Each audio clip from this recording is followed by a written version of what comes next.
This program features live coverage of an African safari and may include animal kills and carcasses. Viewer discretion is advised.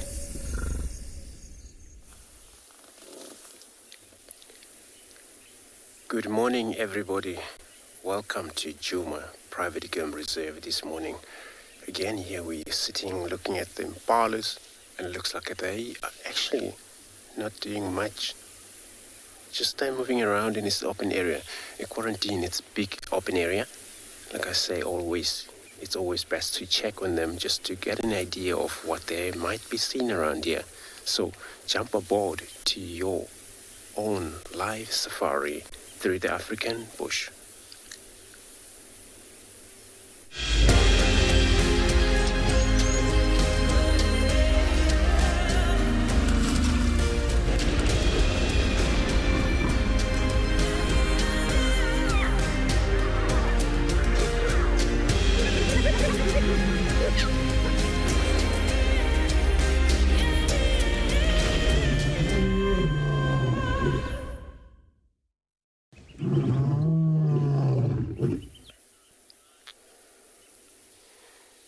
Morning again, everybody.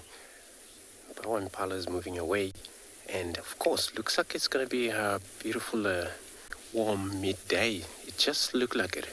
Not even a single cloud that we can see, and we're still sitting here in the middle of a quarantine and begin to look for the animals. Everybody this morning. My name is Andrew, and then I still have Morgan on camera. So we're going to begin around here, see what we're going to find this morning. And then the idea was that, so I'm going to go check on the eastern side of the reserve.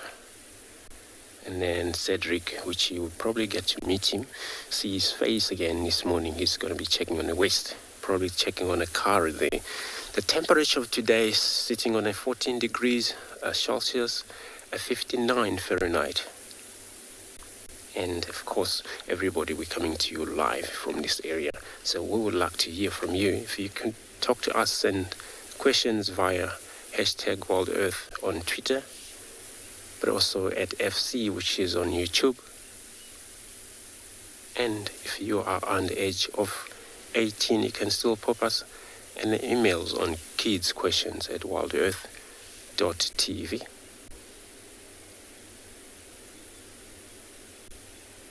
But also you can head over to WildEarth website, register there, and then you head over to the live safari page, and you can submit your questions.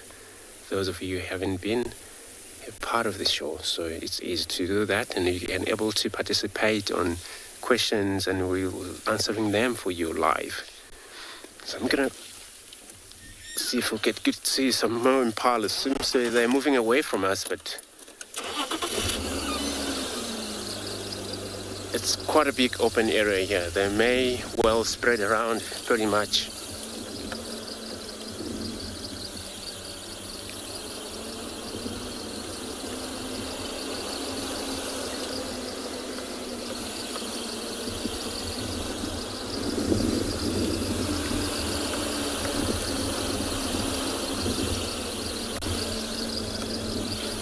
Got them there. So I know the other group already walked past this road, but they actually looks like they're going to head into the thicket there. And this one, they're still sitting on this higher ground.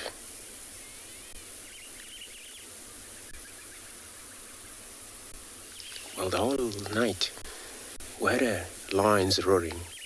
But to me, it just sounded like a single line. Could be more, maybe I'm wrong, but then it did sound like maybe one line that was roaring, not far from around the camp here.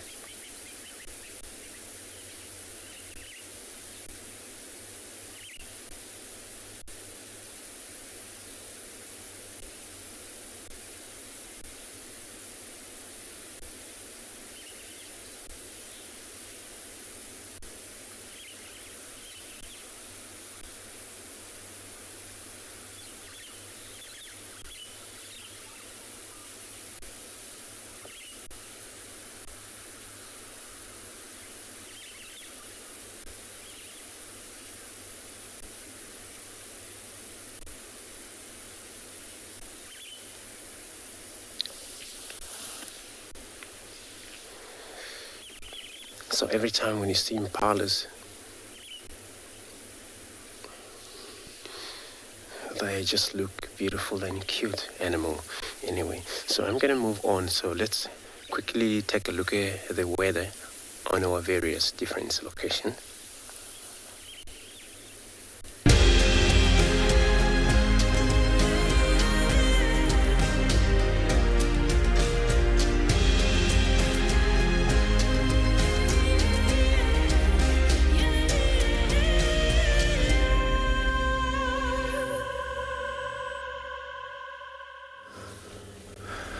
Good morning, everyone.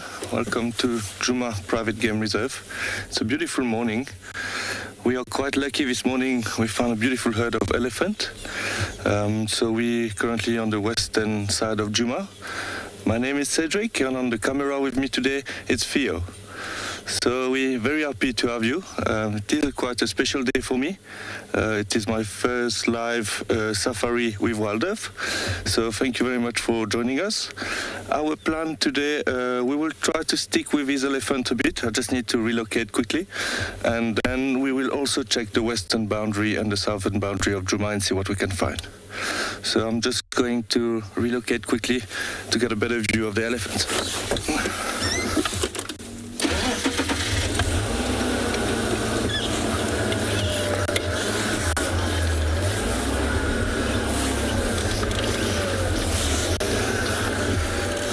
The weather is actually quite pleasant today.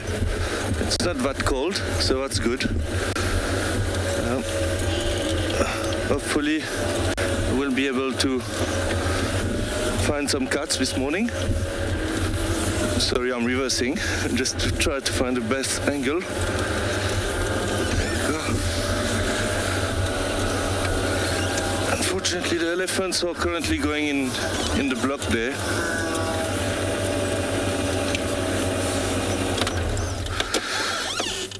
Hi Shante, yes, we really hope to see some leopards today. Especially for me, it's one of my favorite animals. So now we are with these elephants which move quite inside the block, so it's quite difficult to see them. We can see another one coming. Yeah, it would be great to see a leopard or two. Last night near camp we heard a lion roaring. I was hoping to try to find some tracks this morning. But nothing yet, but we will also try for the lion. We might also go check the Andrew sighting of yesterday, where we found that female leopard, and see if we can locate her. Yeah, I think we will carry on. It's still early and cool, so maybe some predators will be on the move.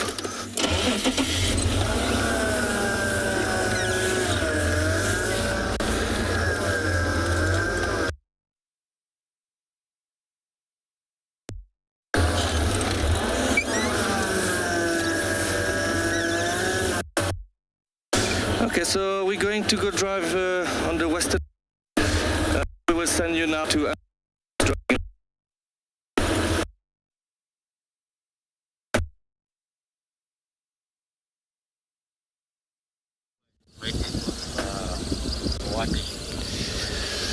So we are now driving straight to the east. I'm hoping to go work around Chitwa. If it's possible, nothing disturb us on the way out, which, you know, it's a way of looking for the animal, get disturbed, and maybe this is when you stop looking at the animal, which I wouldn't really 100% call that disturbing, because, and that's what we're looking for, to spend time with this animal. And then I was talking to the guys on the radio. They say there was a leopard, female leopard tracks where I'm going, and they think it could be maybe a Talamba. So maybe on our way out, we found out that way.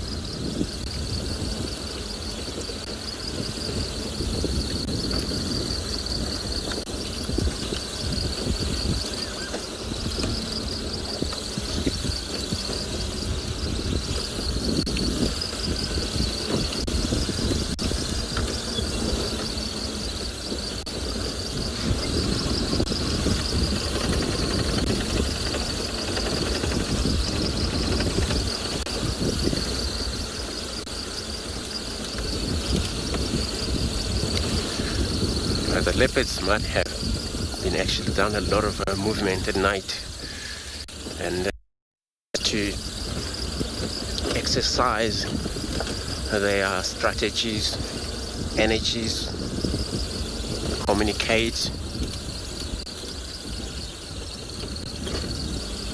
and that communication usually via chemical or audio.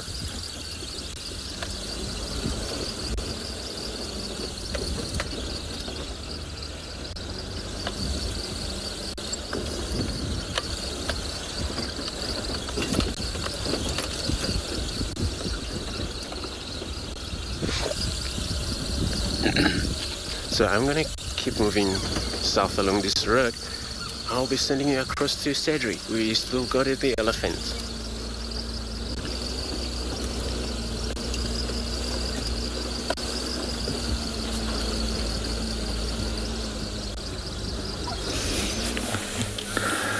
Yeah, so we decided actually to stick a bit longer with the elephants. We just walked through a nice opening at Sandy Patch. It's so peaceful in the morning, spending some time with elephants. As you know, they are amazing animals. Very big, of course, and very intelligent. So this is quite a big herd with lots of youngs. And we're currently moving west, northwest direction.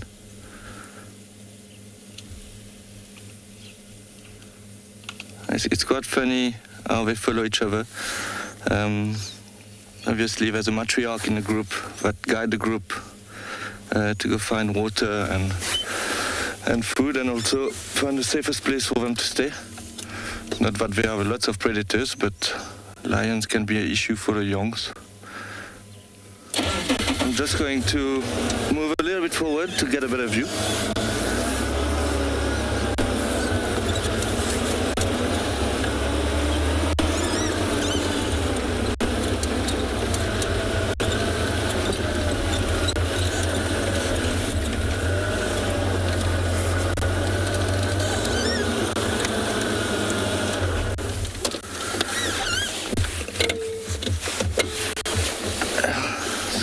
Seems to be on a mission, eating a bit and continue moving. As I was saying, it is my first live safari, so please bear with me. It will take me a couple of drives to find my bearing, but it's quite a good start.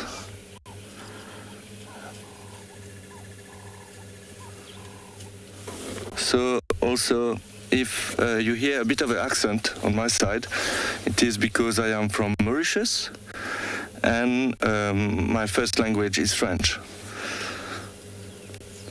So if there's any viewers in Mauritius, I would like to say hello. But of course, it's a pleasure to meet all of you around the world for this live safari.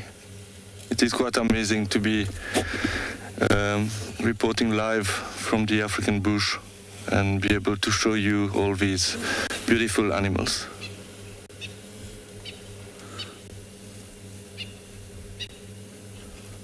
It is a very quiet morning, there's no wind. As I say, quite pleasant. It's not very cold today, so that's good. The only issue, it might get hot a bit earlier.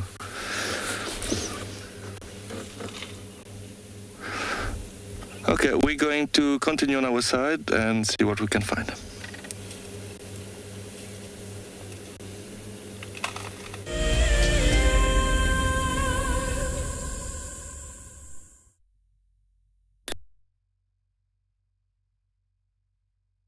Mobile.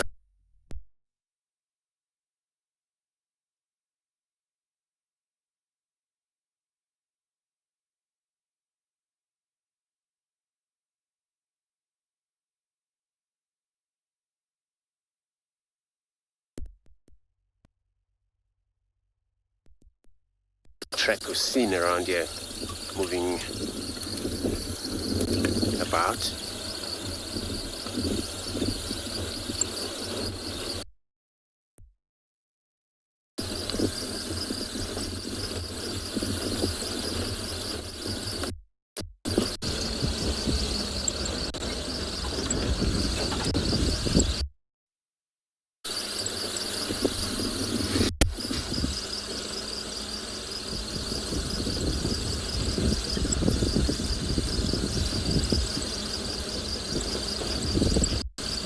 wherever that leopard is at the moment, probably still moving a lot.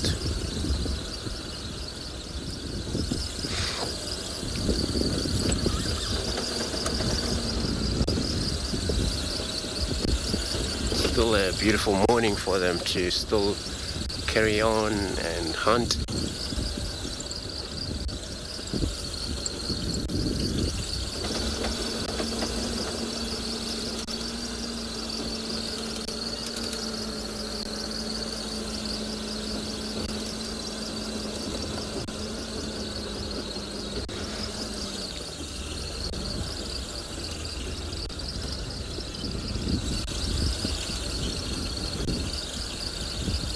When they on the move like that, they sometimes hardly to stay in a road or in the open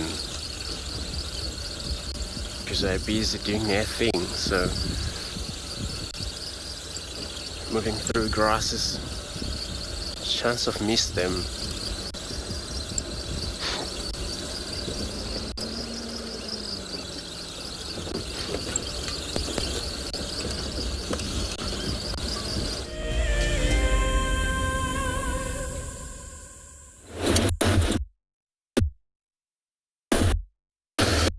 Yeah, so we're currently driving along Sandy Patch Road.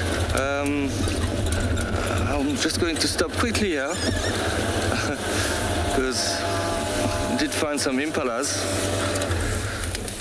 and I know they are very common.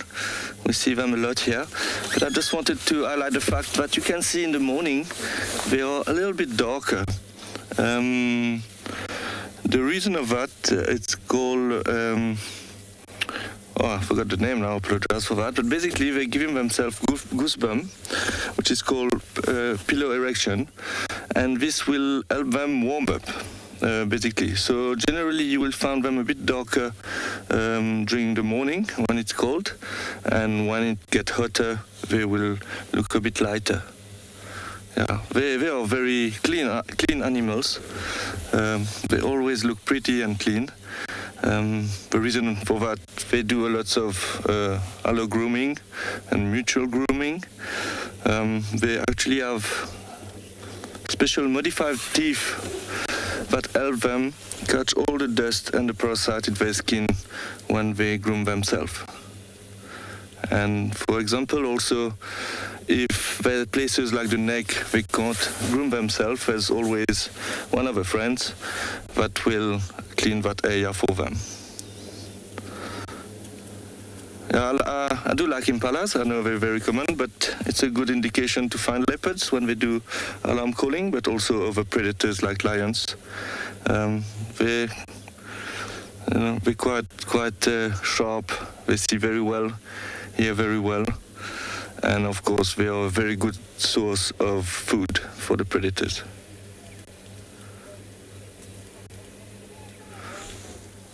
Okay, let's continue and see what we can find there.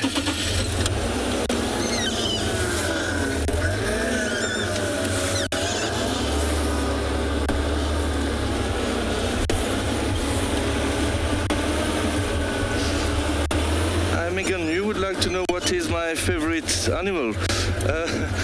I think like most of the guides, I really like leopards. For a few reasons. Basically, of course, they are very pretty, and they're always doing something, especially in the morning and in the afternoon, which is very nice. And yeah, so it's a very unique animal. But I'm also a big fan of lions as well. It's always impressive to be close to a lion roaring or hunting. So yeah, but I would say the leopard is my favorite one.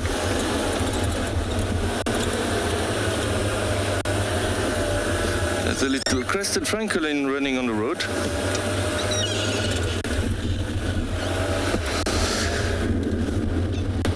So I must say we're quite lucky at Juma for leopards.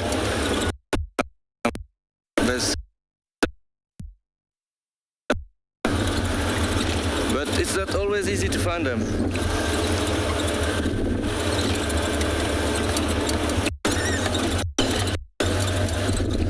The sun is rising at the moment, and generally as the sun rises, it gets a little bit cooler. The reason is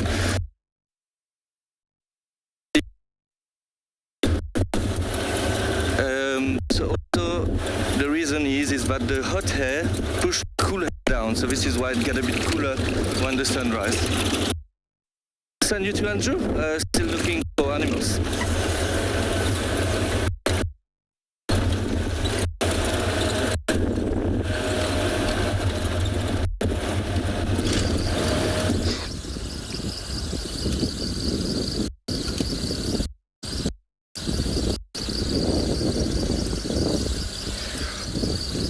So everybody, I'm still driving a few roads around here, and then once for all I also saw that female leopard tracks that was seen around here, but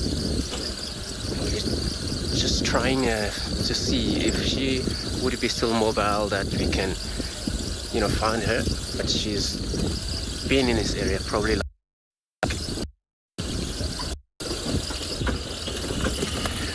check Treehouse Dam there.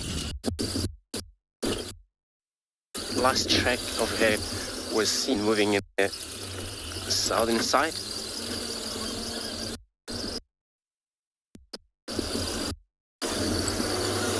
From that dam there.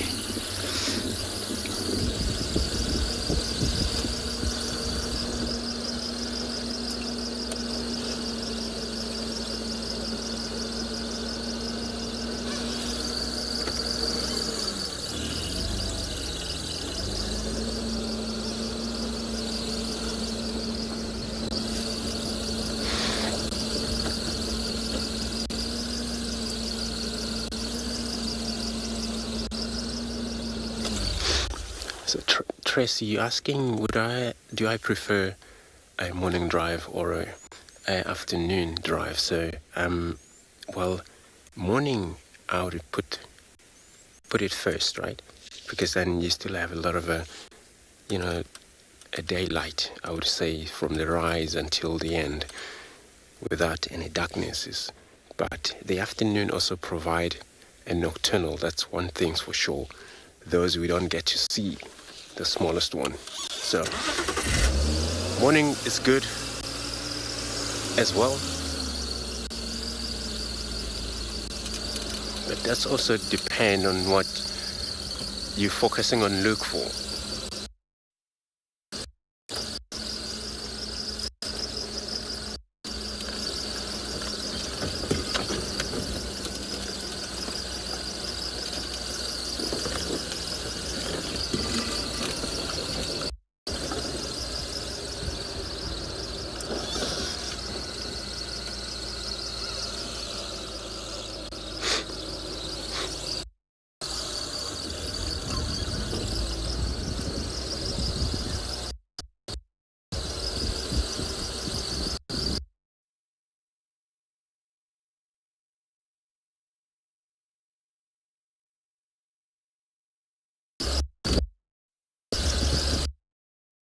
So, trekking on the leopards are slightly, sometimes it's a lot of driving around. Not always that you stick with the tracks. So the time you don't stick with the tracks, you can only have to check whether the track's heading in a direction where you're going to check. But they can change directions during their movement.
So just also have a visual of a vulture sitting right in the top of the tree.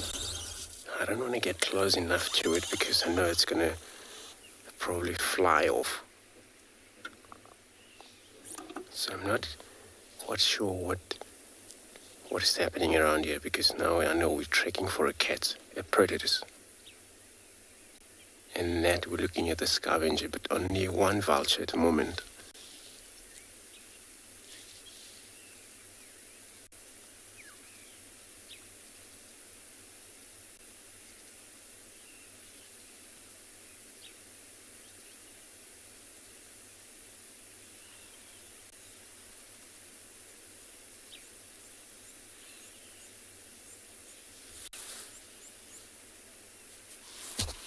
Could be that probably perched there just before dark, because they don't move or fly at night.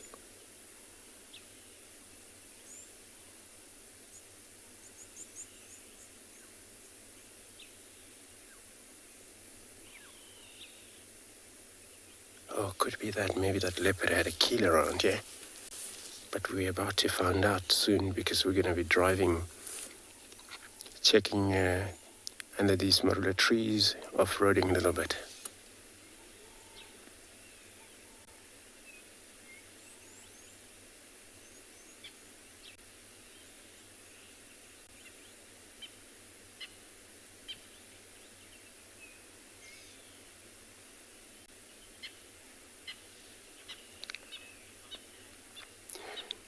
So I'm going to carry on, sit around here, see if we can find anything else.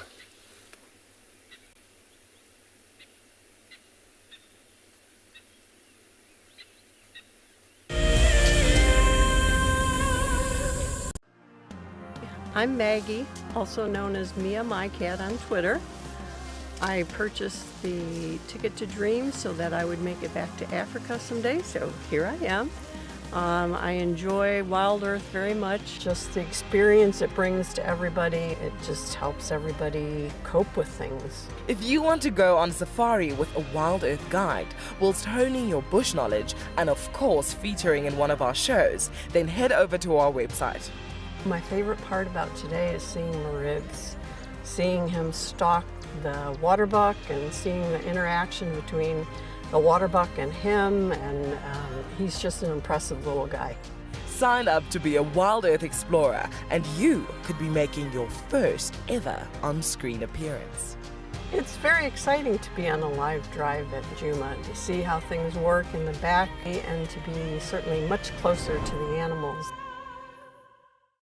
As one of the industry's best and Fagasa endorsed training institutes, NJ Moorfield Guide College produces professional guides of exceptional caliber and gives students from around the world an incredible experience. NJ Moore offers courses to suit all types of interests.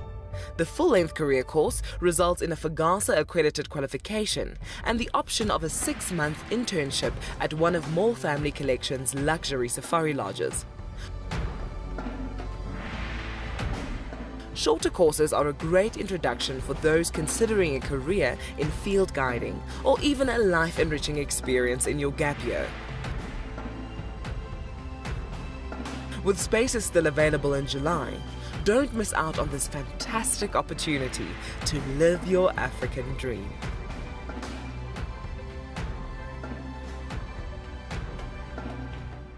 My name is Ross and I'm a field guide at andBeyond Phinda Private Game Reserve. I love getting questions from guests on WildEarth because I love sharing and learning information about nature with new people, and it also makes me feel like you're all joining me in real life. If you want to ask a question on WildEarth, then you need to register on our website. Once registered, go to our live safari page and submit your question below our live feed.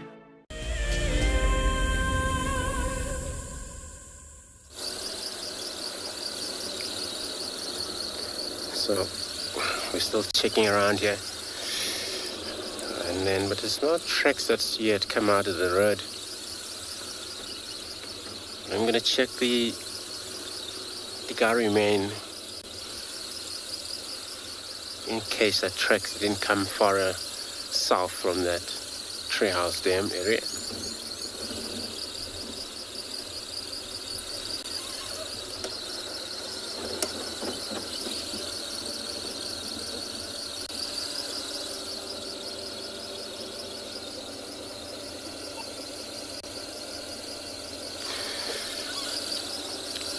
So Matthew, you're asking would the vultures only scavenge? And they highly scavenge bird.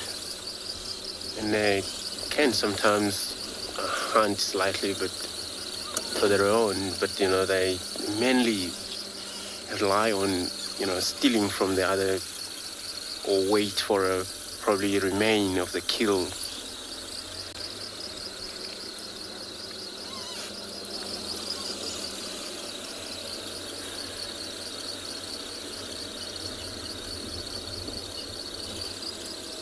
So yeah, they pretty much just scavenge,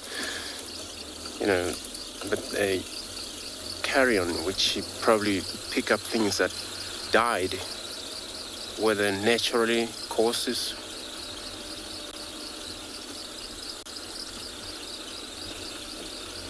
That's what mainly they can go for.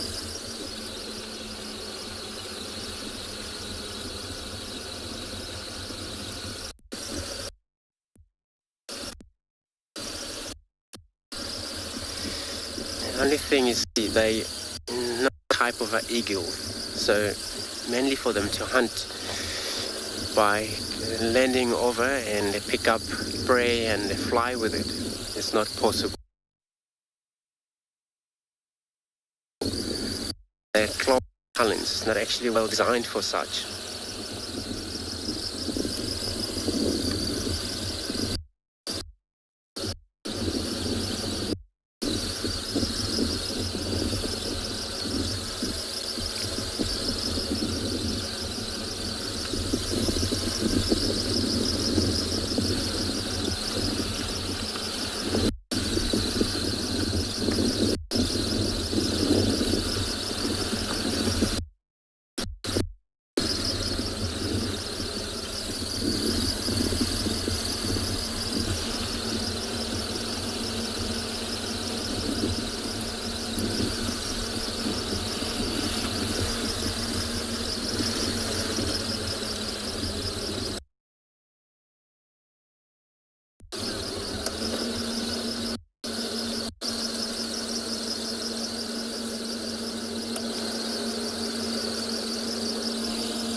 Gonna spend time with a bird over here. It's like an older southern, a yellow-billed hornbill. Probably getting a little bit of active because of the sun is coming out a little bit.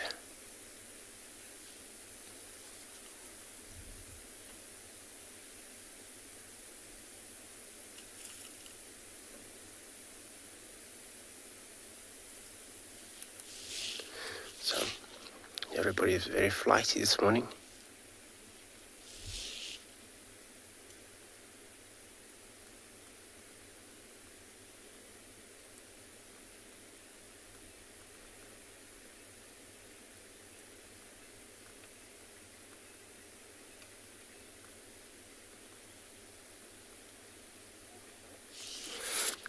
This bird they always associate with the mongoose type of creatures. They'll probably know where the mongoose is at the moment, and they will go call them out, go forage. It's a kind of a type of symbiotic relationship that has occurred in between this bird and that animal.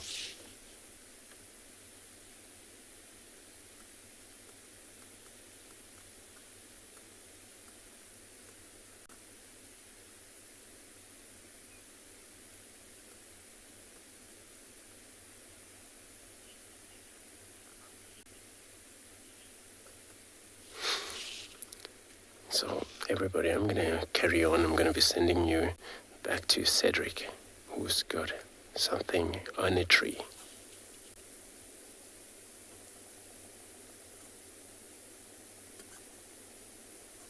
So motto, you don't waste time. You just give people segments. Let's go to the left line because it's never know whether it's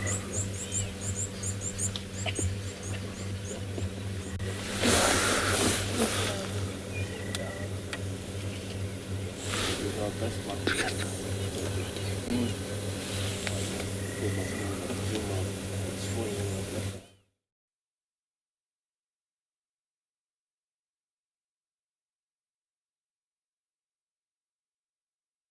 It's very interesting.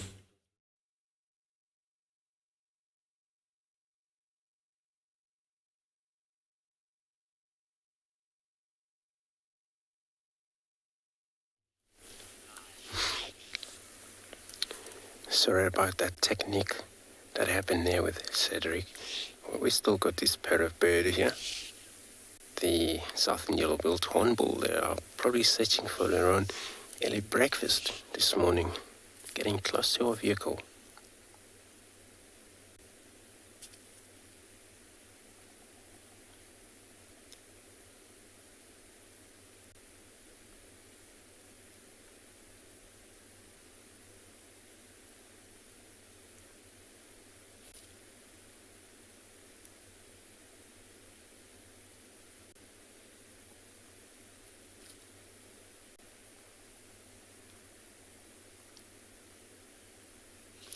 So, I just stopped here because of not only that, just because of, stopping, listen to what the morning is about, and it's so important. That's where you get to probably hear animal calling close by to you, though.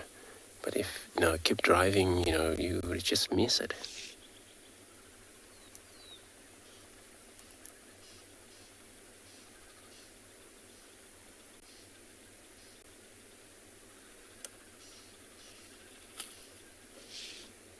So we're in this mission of finding that leopard if it's possible. So I'm hoping every time I stop, hoping to get an audio of whether it's an alarm call, whether it's a leopard itself calling about.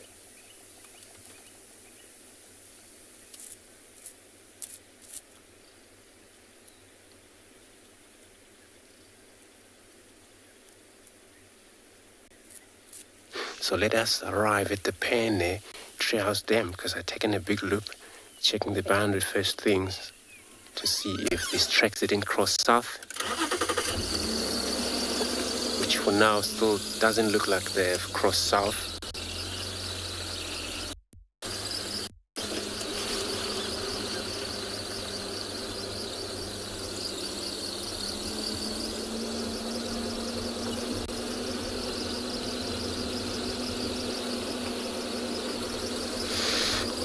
So I'm going to be sending you across to Cedric and with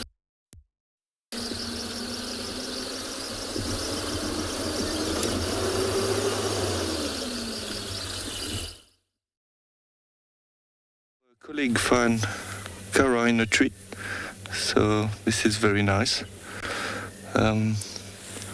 She's currently lying there. If I'm not mistaken, I saw a Impala kill earlier, but I can't really see it from where we are now. But she's relaxing on the beautiful marula tree.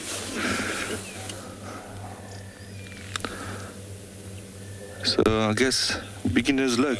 Aubrey, I'm going to join Shelby. I'm in Canada. We wanted to find a leopard and we've been lucky. Manuleti boundary, and then I will take boundary to the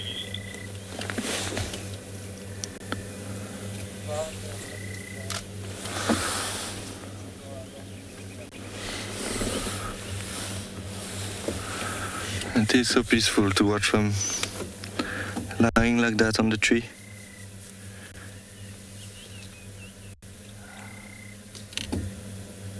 It's sad, she was looking in our direction earlier. Now she just turned her head. So I think it is the first time for me to see her. It's always special to see a new leopard.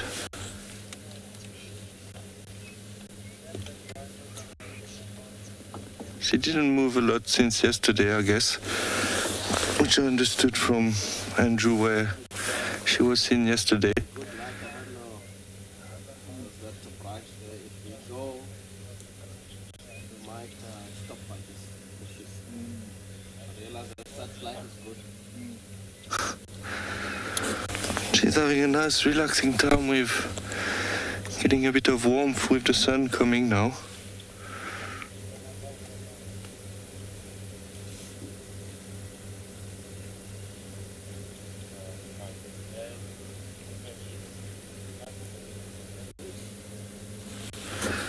It would be a bit better if she could look in our direction, but unfortunately we can't control that.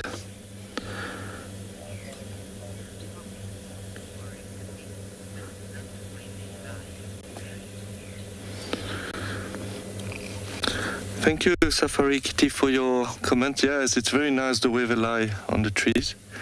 It looks so relaxing with the legs hanging on the side. Sometimes you will see them turn a bit around, but the stomach is not lying directly on the branch.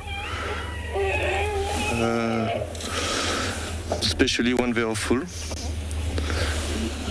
Sorry, we just heard an elephant at the back that was not very happy, but the good news is that she lifted her head to see what's happening there. So now we can have a better view. Isn't she gorgeous?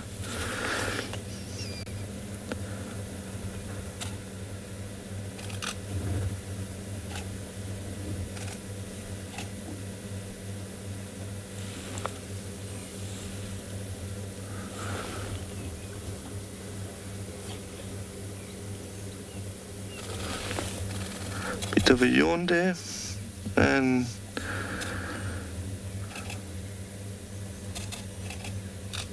oh, beautiful. There's a few vehicles around, so you might be hearing the cameras. It is a great sighting actually. Can get some beautiful pictures. The way the camera's going here, it's encouraging to stay here.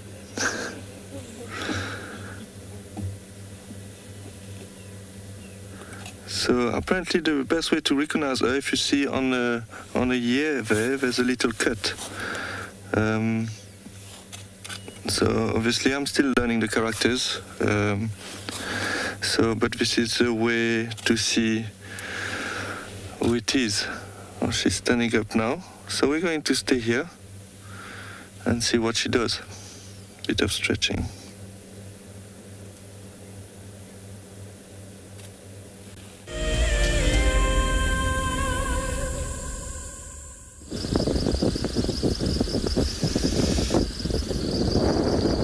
Still in Bumble. There was an update about the male lion was seen slightly far of here, and then far here, and then we'll probably go there, see. It's probably a duck mane, I think. It's probably audioing around the whole night. Probably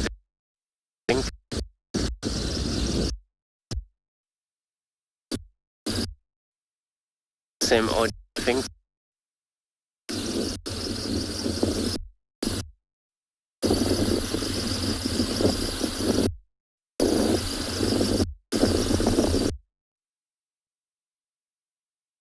Slightly far away.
So we're still with Kara here.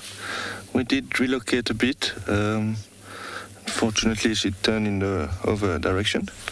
But I think at the moment it's the best view we can get. I have a better view of the kill on the tree on the right hand side of her, but unfortunately it's a bit behind a tree. So seems to be quite a bit of meat left on that kill. As you can see, it is a great place for a leopard to be on the tree. They have a very good advantage point to see what's around. And of course, they feel safer from other predators such as hyenas and lion. Which is quite interesting actually. If a leopard lives in an area where there's no other predators, they rarely bring the kill on a tree. They will hide it under a bush or on the ground. The reason why is that there's not a lot of risk for another predator to come steal the kill. But obviously here at Juma we have lots of hyenas, lions, so it's much better for her to place the kill in a tree. In 2-3 seconds, got similar what happened in the line that you guys spotted. I haven't seen it, I was also not footage. You guys selected that. I'm not sure if I got the name right, so 50. Yes, she is a beautiful cat. It's quite a special moment to see them, especially in trees like that and looking around. If you look at the tail,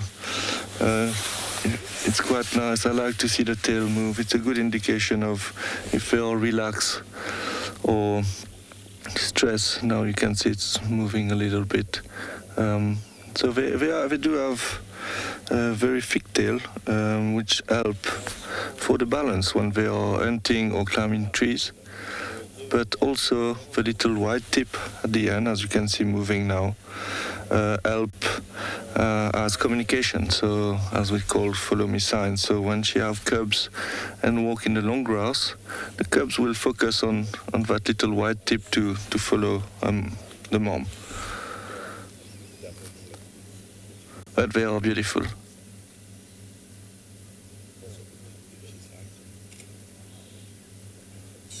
I am very happy that we managed to locate her again.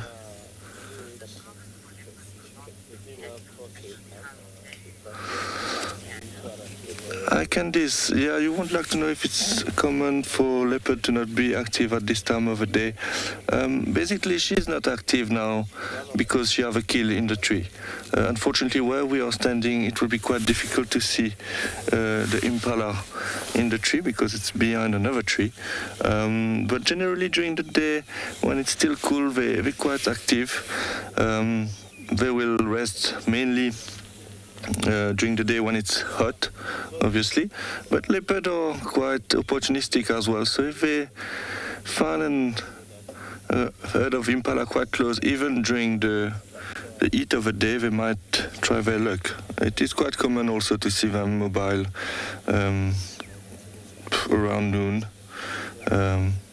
But yeah, she is now not active because she's with a kill in the tree. So she looked like she wants to move back to the kill and try to feed.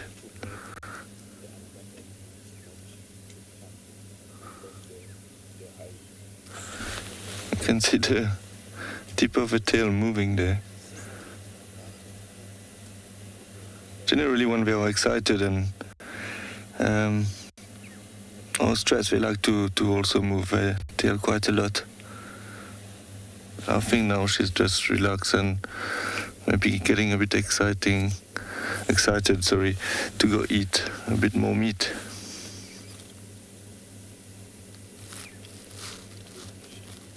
I'll forget my shirt, I will come, I will go and check on this stuff, right, just down.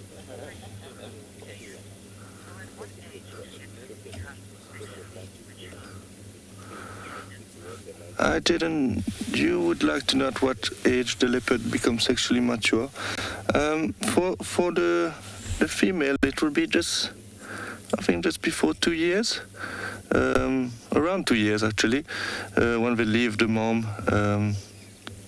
about 18 months, and then 2 years they can be sexually active. However, for the male it will be a bit later. The reason why is that generally the female like to mate with the bigger leopard, so the older leopard and the more powerful leopard.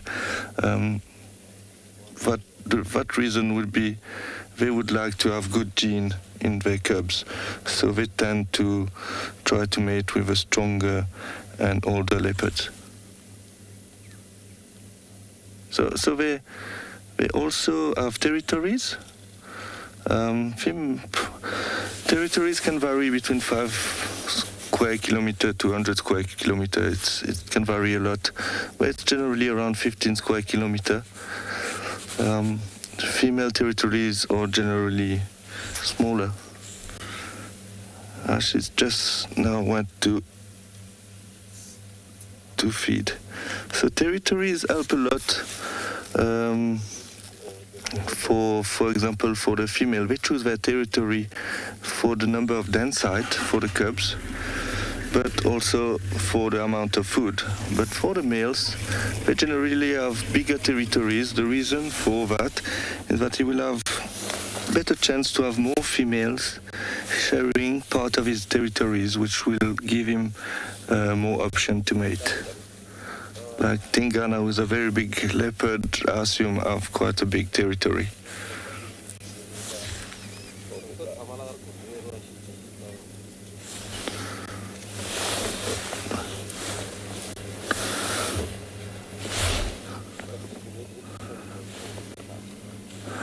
I don't want to go very big. We're deciding a bit if we try to relocate. I don't see many options to relocate because she's currently feeding. I don't want to disturb her. And the other spot where we can move is quite close to her. So let's wait a little bit and see what she does, and then we try to find a better angle.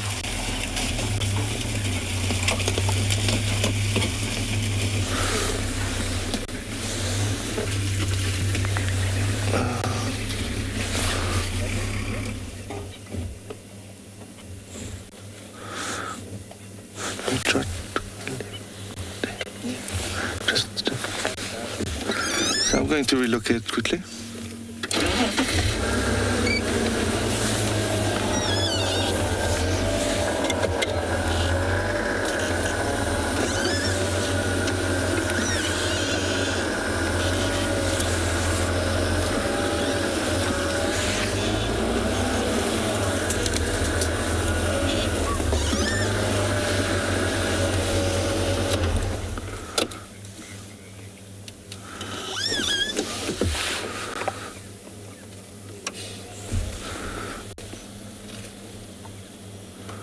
That's a bit better.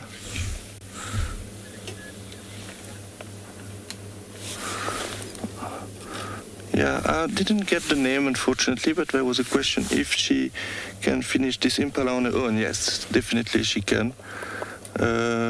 If I understood the question right. But it will take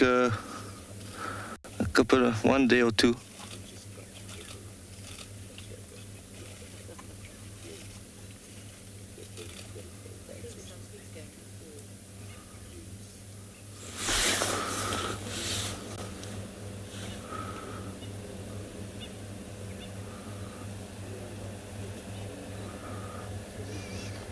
Impalas are one of a favorite prey. They do like to kill also and bushbugs, Ngala. But I must say impalas are quite commonly killed by leopard.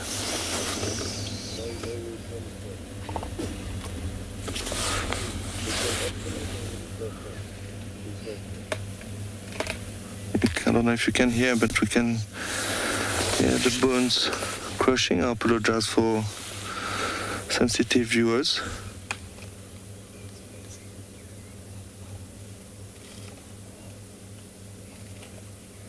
If you look, I don't think you will be able to see.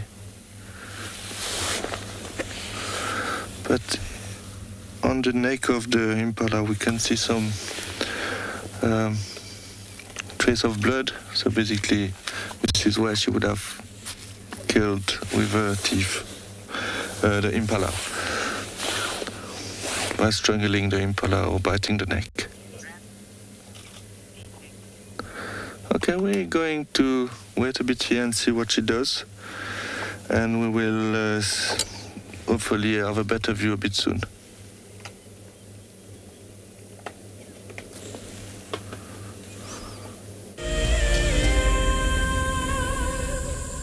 As the sun goes down in Africa, for many, the day has just begun. WildEarth is ready for the next brand new concept, and this time it's at night. A specialized thermal drone will take to the air under the cover of darkness. As it flies above the bush, it will be searching for hotspots on the ground. We might have a leopard on the far right of this group of hyena. The ground team will then be called to identify the animal. It is a warthog. That's exactly what it is. So there we go. It was a warthog that was running away from... Sorry, Warty. And of course, it is at this time when the big cats are on the hunt. Yeah, James, just head a little bit more left. Okay, copy. I'm going to go north around on Impala Road. Okay, the lions are on the move, guys. Lions are chasing the wildebeest. WildEarth is looking for a sponsor who can help turn this show to a long-running series. If you are interested, then head over to our website to find out more. wildearth.tv/sponsors. Across southern and East Africa, the Endangered Wildlife Trust works tirelessly to save species, protect critical habitats, and benefit people.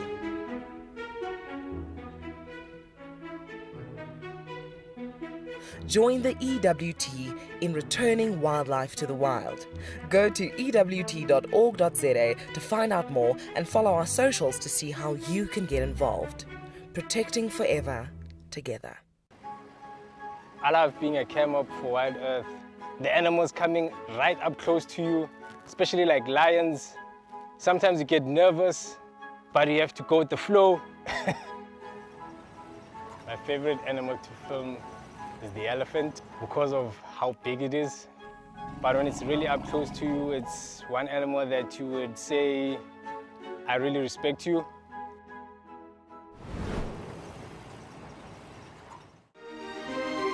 Guys, just watch what's happening. See, watch the elephant, watch the lions. See, the first ones to run are the cubs. Can you see them? They are right here. I'm not sure how scared you were, but I was quite nervous. But absolutely incredible. Expect the unexpected here on WildEarth daily.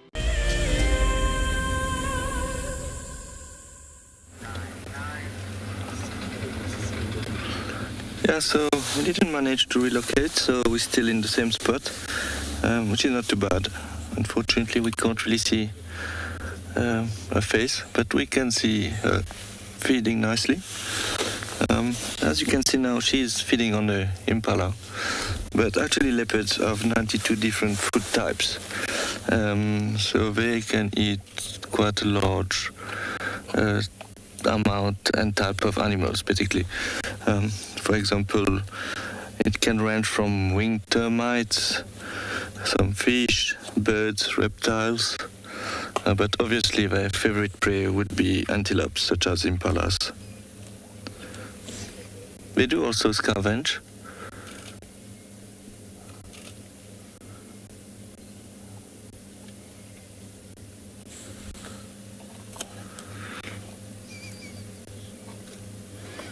So this female leopard weight this is between generally 30 to 60 kilos. She's quite still small. Obviously, male leopard will be much bigger, as you know.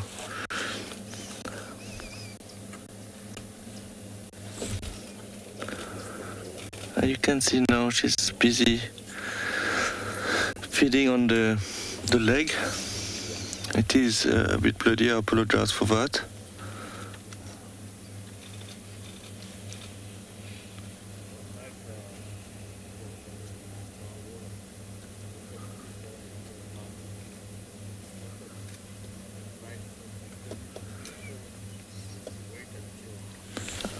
It seems that she did eat a big part of the upper leg of the Impala already.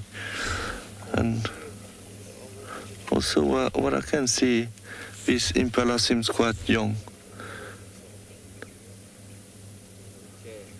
I'm not 100% sure with the visual I have, but it seems like it was born maybe last year, November, December, this Impala.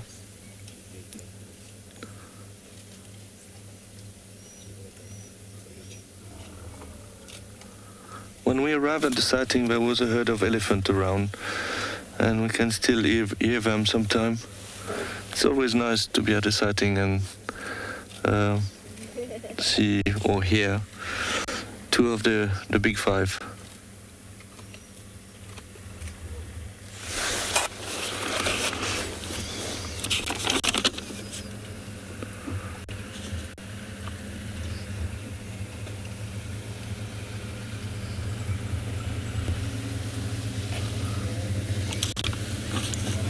So leopard will start killing, made their first kill around 11 months old. Obviously it will start first with smaller prey such as birds, some reptiles like monitor lizard, for example, but it is a great way to learn.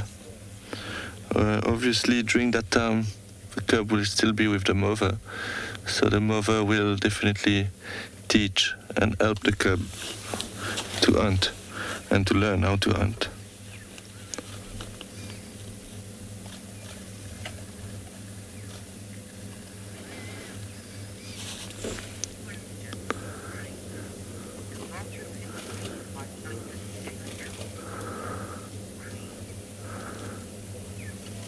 Hi, Green. Thank you very much for your question. You would like to know if vultures ever feed on leopard kills. Yeah, they will do if the leopard is not there and the kill is mainly on the ground. It is difficult for a vulture to come into the tree and feed on the kill in the tree. The reason why is that now we are in winter, there's not so many leaves on the branches, but during summer it will be difficult for a vulture to come inside the tree where the kill is very well hidden and feed on it. It will not be very comfortable for them. Saying that, it might have happened in the past. Unfortunately, I never saw it. But yeah, if the kill is on the ground and the vulture spot the kill and the leopard is not around, they will definitely feed on the kill.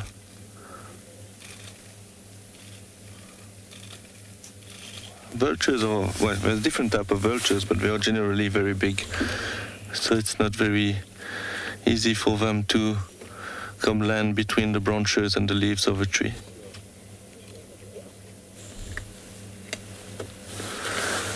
We're having a little friend coming from the other side, a bit far deep in the bush, a little hyena. So I was saying earlier that if there's no predators such as hyena or lions, leopards tend to not bring the kill in the tree. But now we can see why the kill is in the tree. The hyenas are around, and of course, being a small female leopard, if the kill was on the ground, she would have probably lost it to the hyena.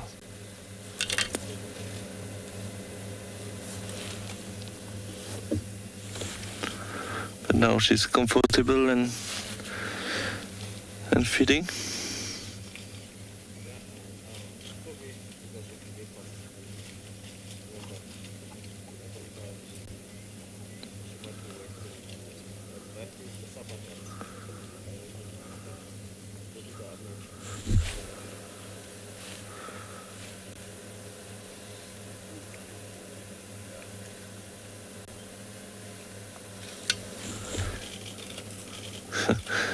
She's very busy with that leg.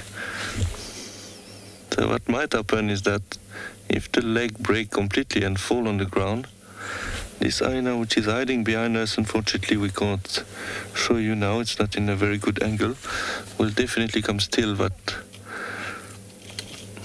piece of meat if it falls on the ground.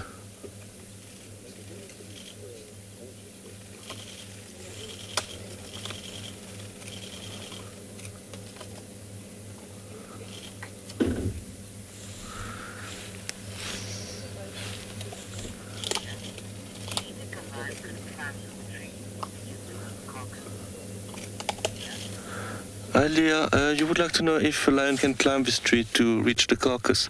This tree is quite steep.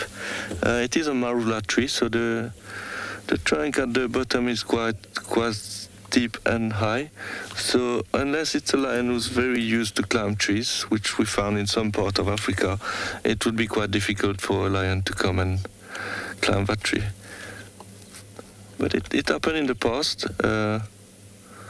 There was a sighting recently of a lioness who got very high in a tree, chasing a leopard on a kill from the kill, and the leopard fell and the lioness fell from quite a high distance in the tree. Lions are very strong, obviously, but they are much heavier than leopards, so it's more difficult for them to push themselves up. And leopards have very strong shoulders, and they are designed to climb trees. So now we just saw a little piece of meat that fell on the floor. We see that Hyena will decide to come and investigate.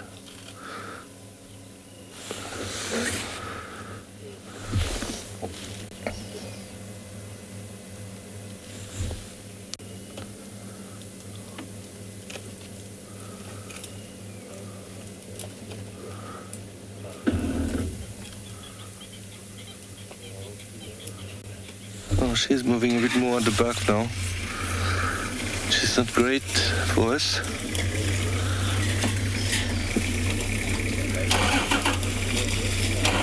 I apologize, some vehicle around us are relocating.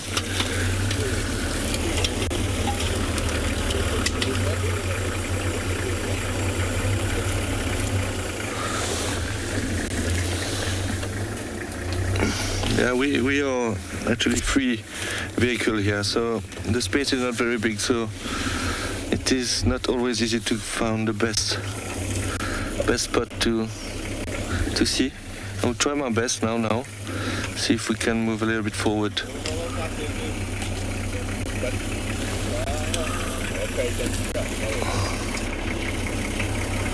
Or actually maybe reverse and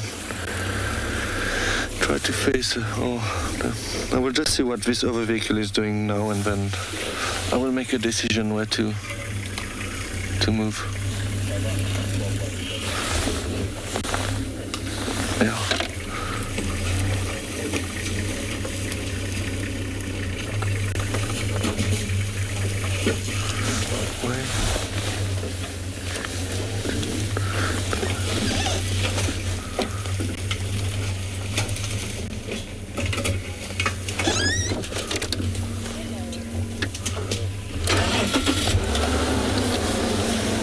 Let me try to see if I can find a better spot.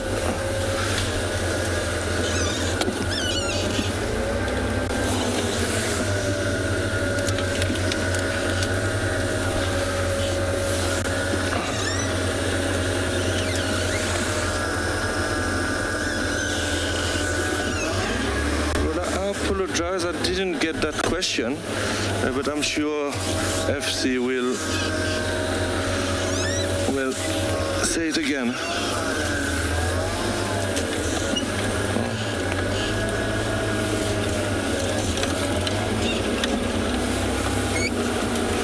Okay, you would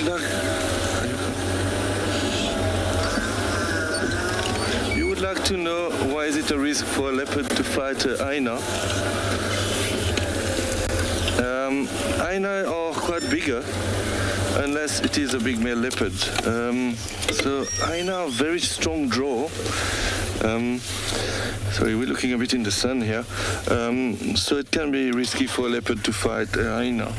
Also, you have to know that leopards are solitary.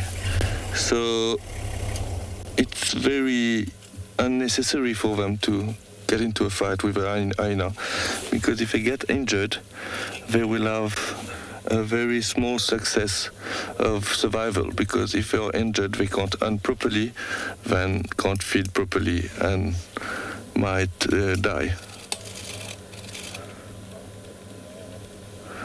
hyenas on the other hand, if one get injured, they still have the clan to survive. Okay, we're going to stay here and enjoy that sighting.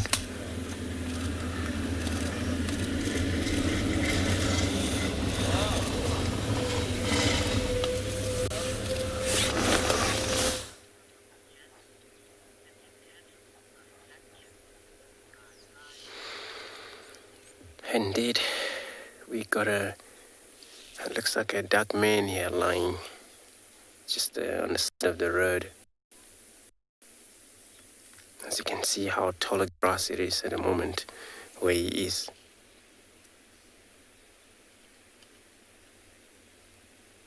Probably the same audio we heard last night. Still makes sense though that it's not actually quite a way away from the camp itself.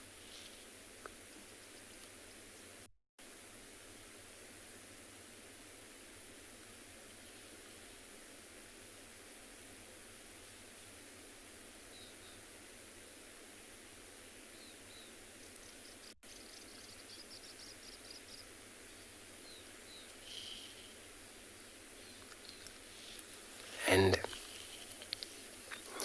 I doubt that he's gonna move from here because I think he's been lying here for a long time according to the guy that he saw him. And I think this is the same spot again.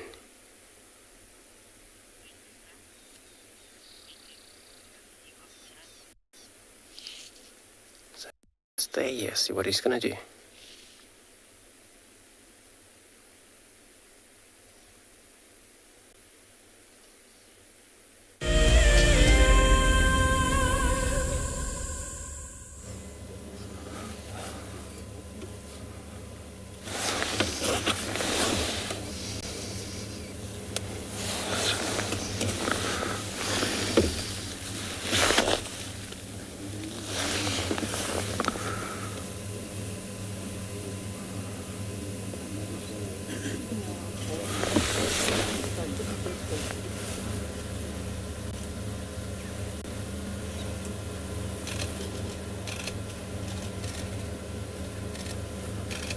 She's moving again. Oh, now she's standing on top of the Impala, trying to find another comfortable area to feed.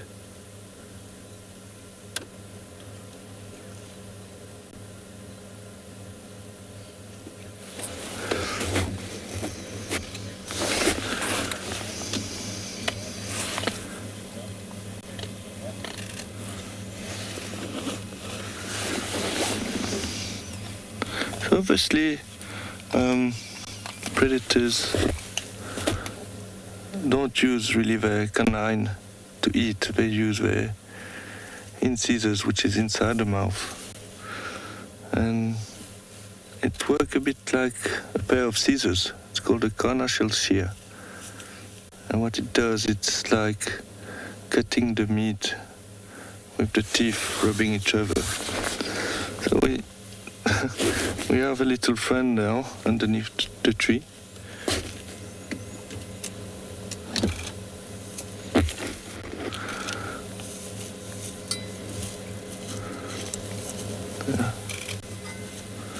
Just came to investigate if there's some meat on the floor.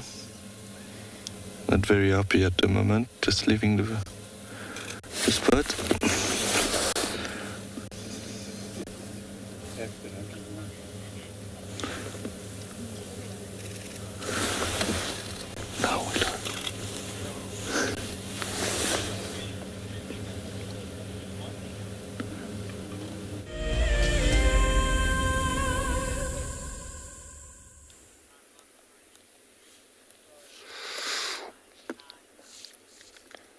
So everybody, we still there.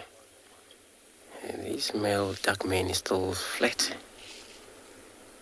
But we got an Akuri calling in the background, probably warning. Oh, could have probably seen him here, and they all alert of him being lying in his grasses. Not that I can see him now, but they're probably aware that he is in this position.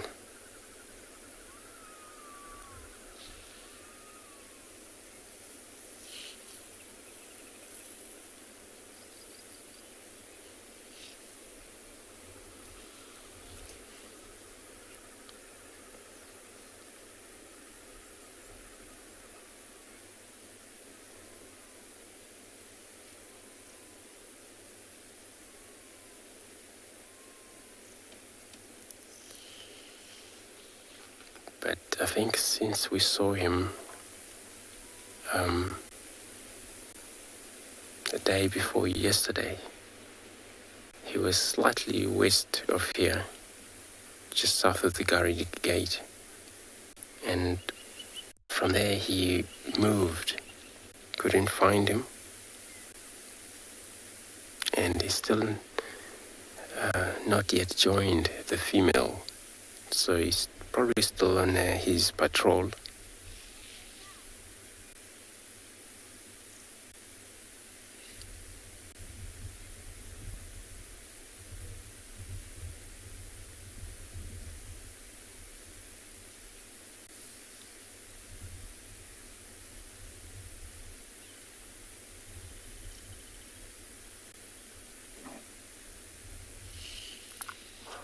And that's the Kuri on the background again.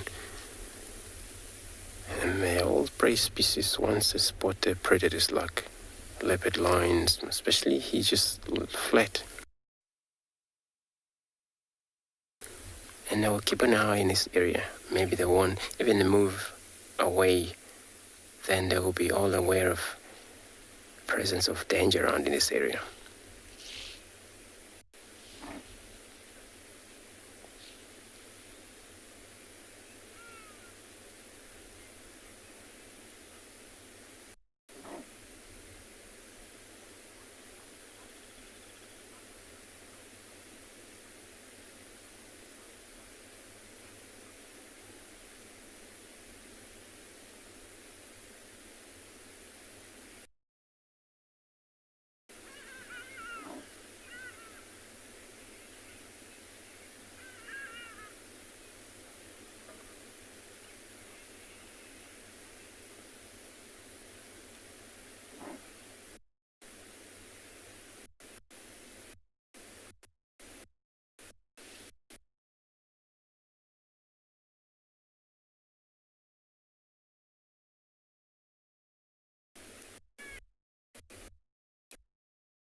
Just going to reposition.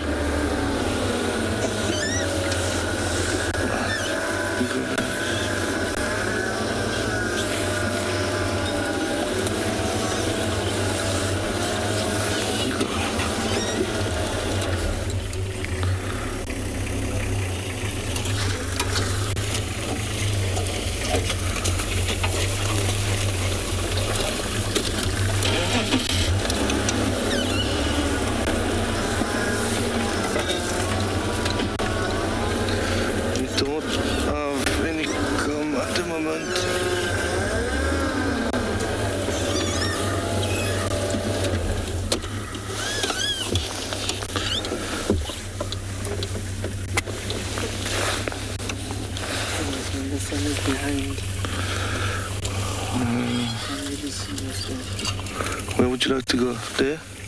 No, I think the sun needs to be behind us. So if we can go in front of.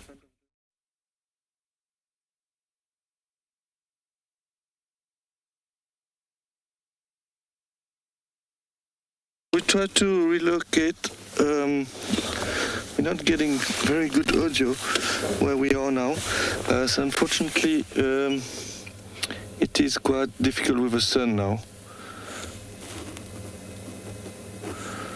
And I don't have any other way to cross to go on the other side. So let's see what she does. We wait here a little bit, and then we might relocate again. I apologize for that. It's very difficult in the morning with the sun, and the kill being on a tree off the road, sometimes it's a bit of a challenge.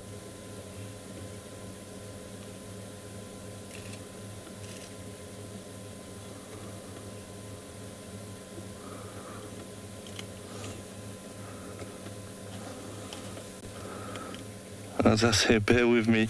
I'm just getting a bit of my bearings here. Hopefully things will go smoothly soon.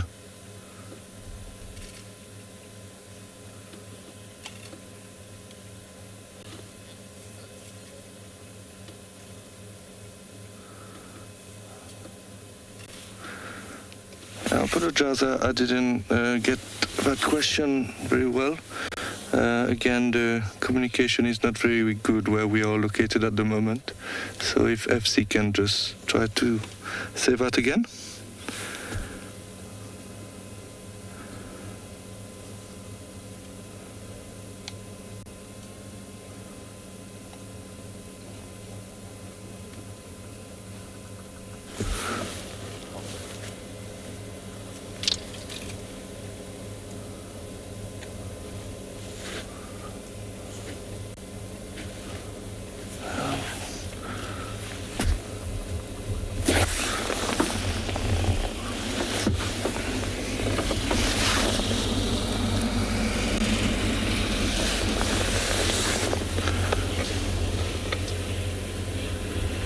I apologize if I couldn't answer that question.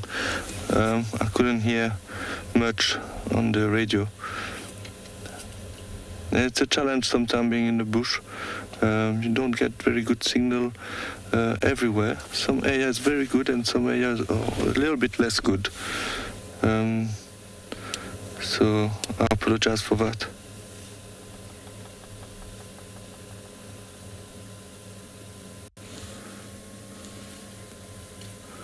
Leopards are quite fussy eaters, so they enjoy pulling the hair of the animals sometime before eating.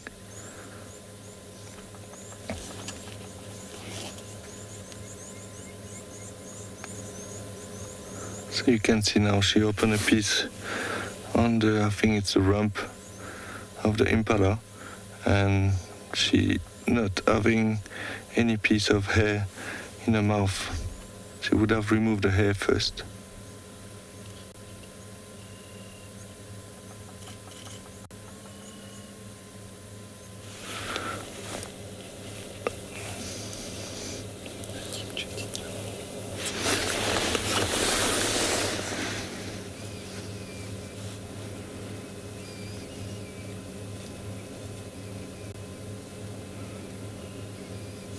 Yeah, white man, you would like to know, do all leopards plug the fur of their kill? Yeah, generally they like to do that. I'm not 100% sure if it will be all the time, but they do that. They get a bit irritated with the hair in their mouth. It is quite actually funny to see when it happens. They do quite a lot of grimace, but yeah, generally they do tend to remove the hair. It happens sometimes though that unfortunately they did swallow hair. This is why you will find sometimes in the scats, their droppings, some hair in it.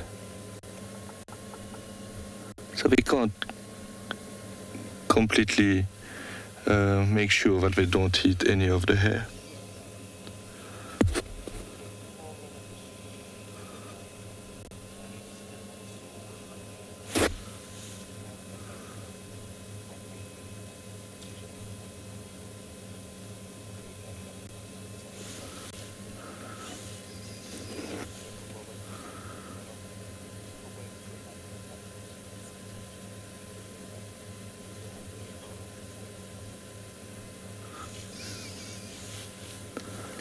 Yeah, I think she's going to spend the day here feeding on that leopard, on that Impala, excuse me.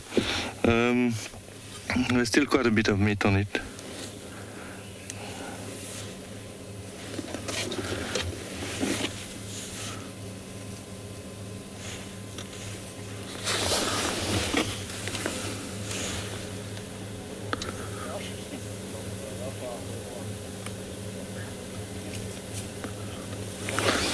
Yeah, so I apologize for this little technical issue at the moment.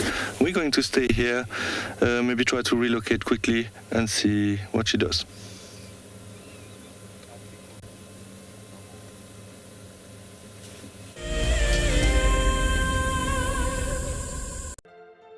South African Guide of the Year has been an event that we have all been looking forward to. However, South Africa has gone into lockdown level 4, which means we will no longer be able to hold the ceremony this week. The assessments in the bush will still carry on, however the awards will take place later in the year when it is safe to do so. We are looking after those who look after our natural world. Thank you for your understanding. We really do appreciate your support. As one of the industry's best and Fagasa endorsed training institutes, NJ Moorfield Guide College produces professional guides of exceptional caliber and gives students from around the world an incredible experience. NJ Moore offers courses to suit all types of interests. The full-length career course results in a Fagasa accredited qualification and the option of a 6-month internship at one of Moore Family Collection's luxury safari lodges. Shorter courses are a great introduction for those considering a career in field guiding or even a life-enriching experience in your gap year. With spaces still available in July, don't miss out on this fantastic opportunity to live your African dream.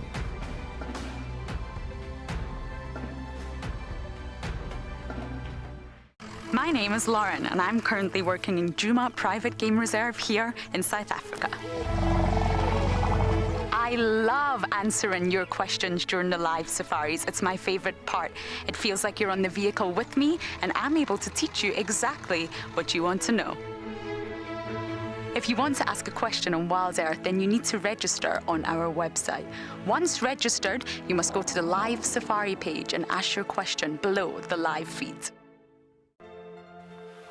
We have a baby pangolin, This is off the charts. This animal is about from your fingertips to your elbow. That's the total length of this animal. This is unreal. This is unreal. This is like now my 4th Christmas in a week. We should do this more often. Tune into WildEarth every single day. It's in your nature.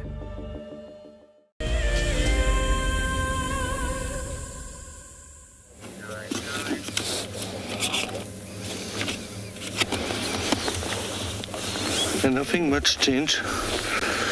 We just relocated a bit, so we have a bit better audio now. Hopefully I will be able to hear your questions.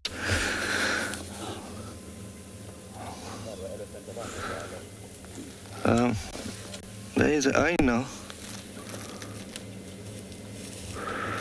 waiting to pick up some pieces on the ground. It's the same Hyena that's been there for a while now.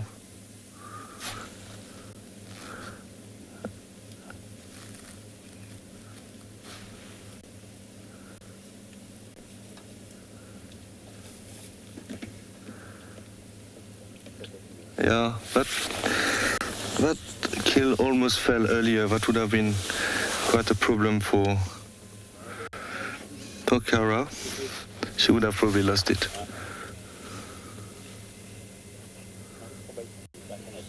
You can see they also are very rough tongue, the way they lick the prey, the kill. It can even remove pieces of meat just by licking the open wound there. Obviously not big pieces. There we go, another piece of meat fell on the ground.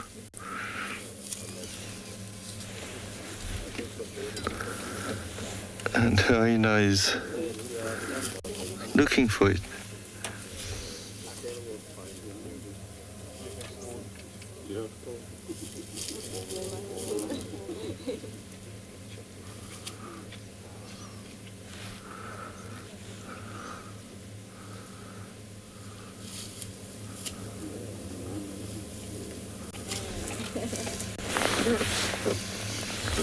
There we go.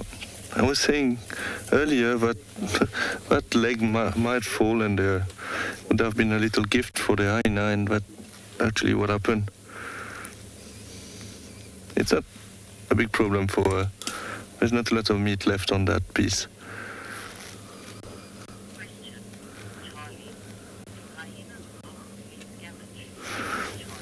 Charlie, you would like to know if hyenas mostly scavenge. They do scavenge, as you know, but they are also very good hunters. They normally hunt in groups with the clan, so they can make kills, definitely, but they rarely make kills when they are alone, like this hyena now. It will mainly happen when they are together. But they also love to scavenge, as you know. And what is quite interesting, they are quite clever as well. So you will often see them follow wild dogs.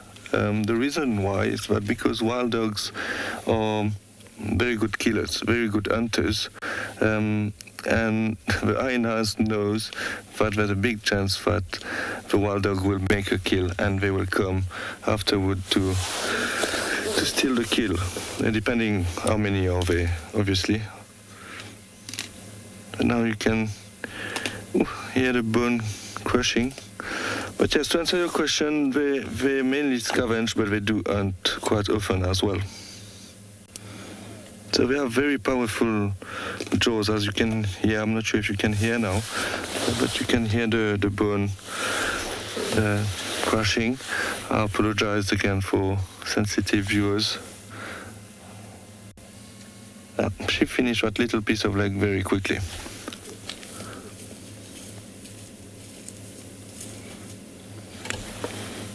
Looking for a bit more now.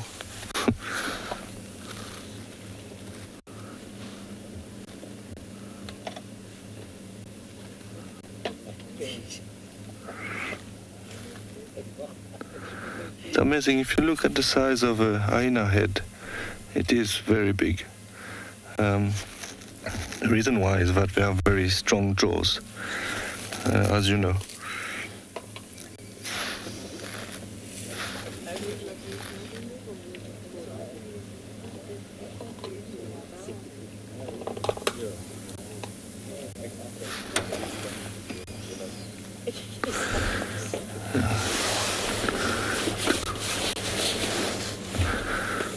So while this hyena is waiting on the ground, Kara is continuing feeding.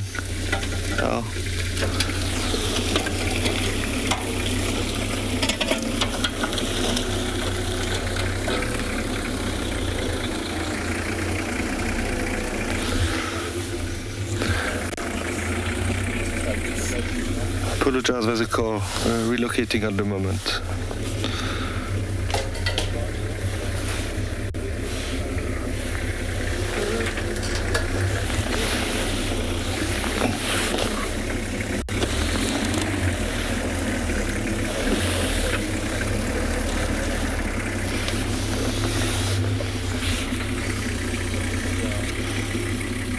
It is very nice to be able to spend such a long time with a leopard. Sometimes when they are mobile, it's quite difficult to spend as much time because you can lose them, then it's difficult to relocate them.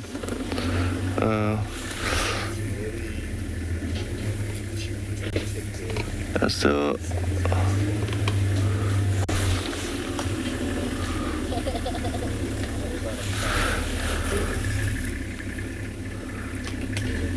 something chewing nicely there.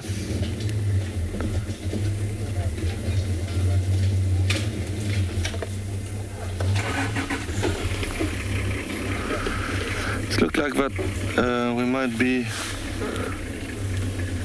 alone on the sighting now, so we will try to relocate to get a better view, maybe with the sun behind us.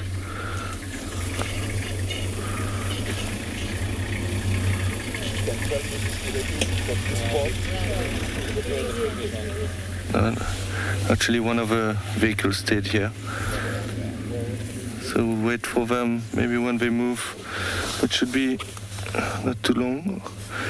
We can try to relocate.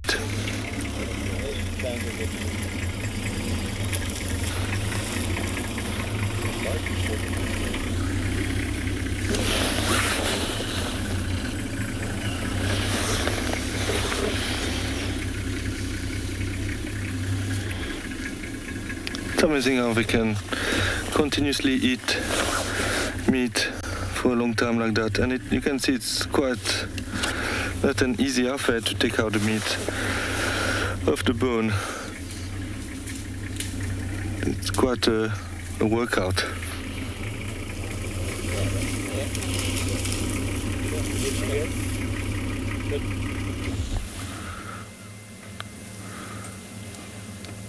So you can see the spots on the leopard, especially on the shoulder there.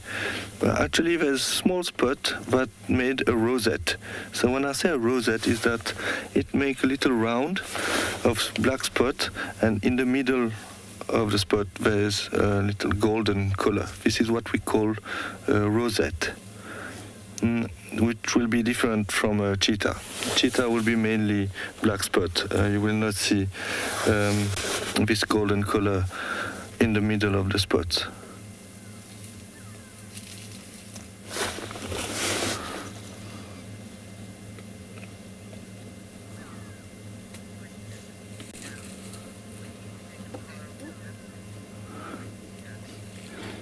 Doug, you would like to know when Kara will hunt again?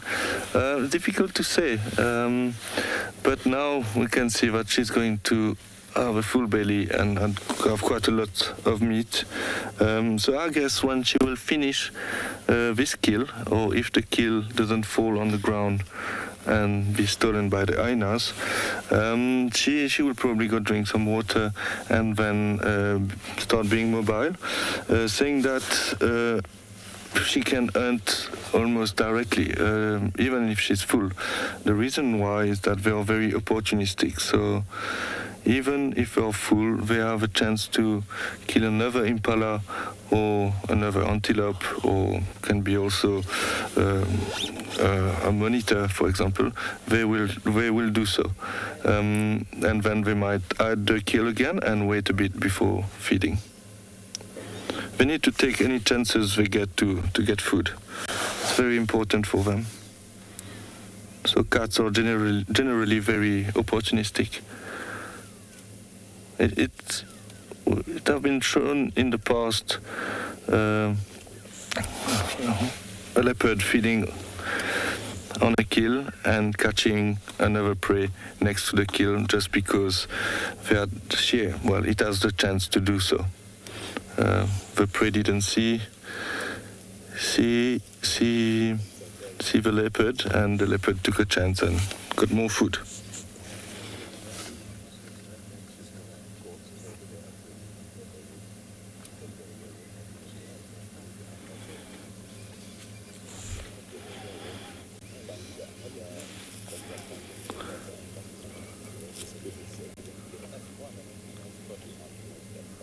Now we can see she's very busy with this kill in the tree. I don't think she will do much today.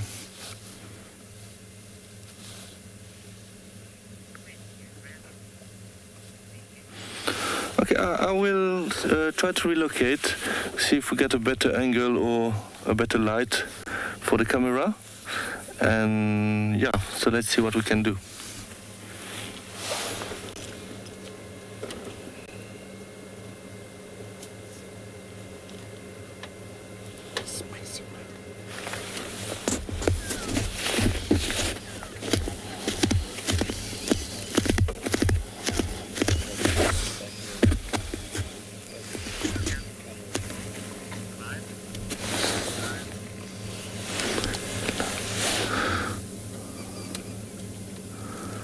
And unfortunately, I didn't have the time to relocate now. You can see, actually, I would like to stay here. It's not very nice to see, so I apologize to the viewers, but you can see the stomach hanging out of the kill. Sometime remove the stomach before bringing the kill in the tree. Yeah, so she's going to drink some blood inside the prey, and us, we will try again now, see if we can relocate.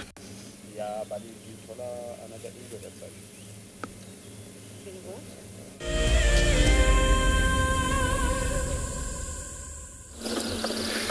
So we are still checking through roads, yeah, and just got in a long distance audio of powerless alarm calling.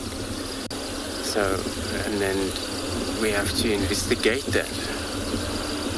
In fact, we've been actually stopping every now and then just to see if we could maybe keep hearing a lot of this audio. And then indeed it's been going since. Just going to stop with these elephant. But in the meantime, I'll be also keeping my ear open for the more audio of the impalas. Oh, yes. Forward.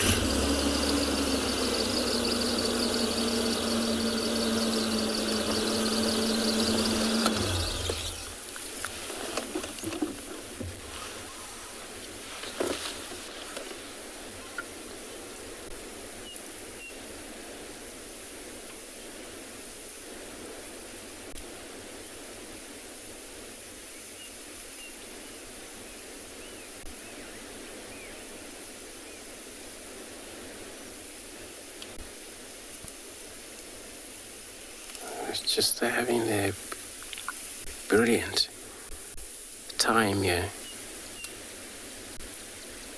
Still a very cold morning for them to stand and feed with the elephants. And that's how they do.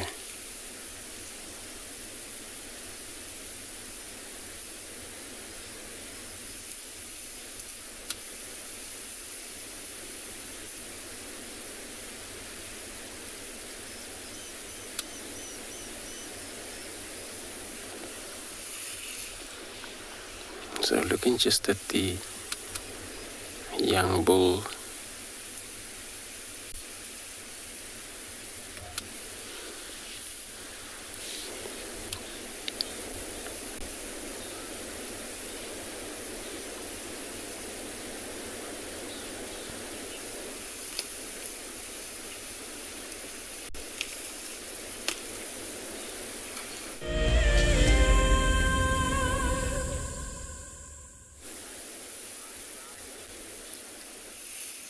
So we got for now, looks like one young bull elephant who he's just feeding there. Just got himself into a thick bush. But it's a way of the elephants always got into the thicket. Looks like he's just going to move on like that.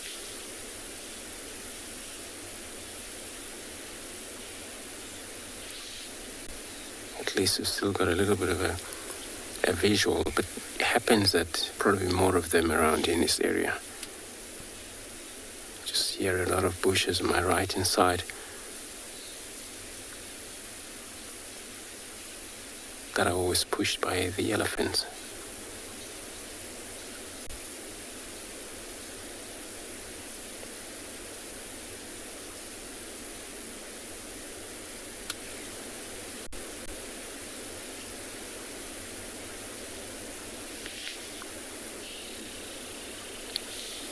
And it's always better for them when they're spread around quite a lot, far apart, and they don't have to push one another. There is so much going on, especially looking at the male here, young male. They're more likely to push one another, these young bulls, when they're ever together.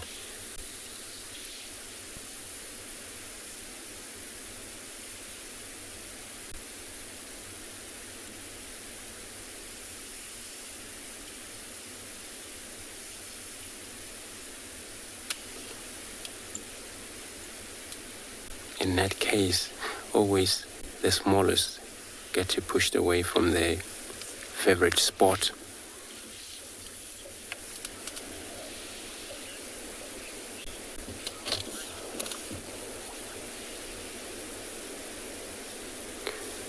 looks like we've got it for a few of them there. Look at them through these tall grasses.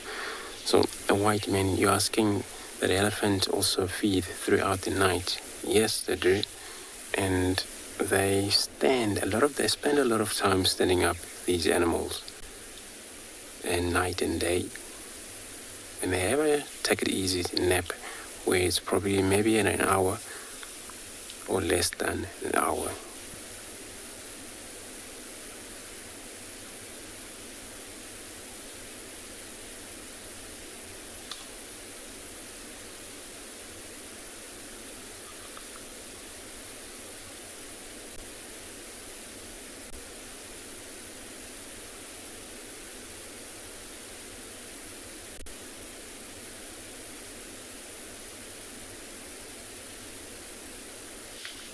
So this is another one that we probably heard from this far the road.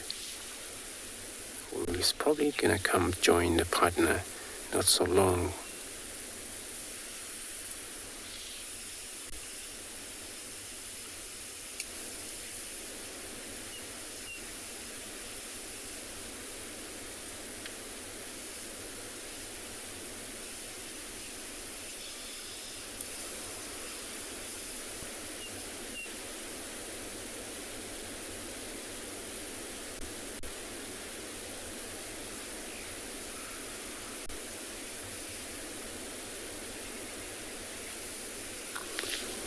The sun has rise up, which the heat would be taking place shortly. In that case, with elephants, they're more likely to, feed, but aiming to go to one of their watering hole. So we're going to be, driving through roads. Hope we'll get to bump on many of these elephants while we're looking for that audio of Impala was heard calling in this area. I'm going to be taking you across to Cedric with these Kara feeding.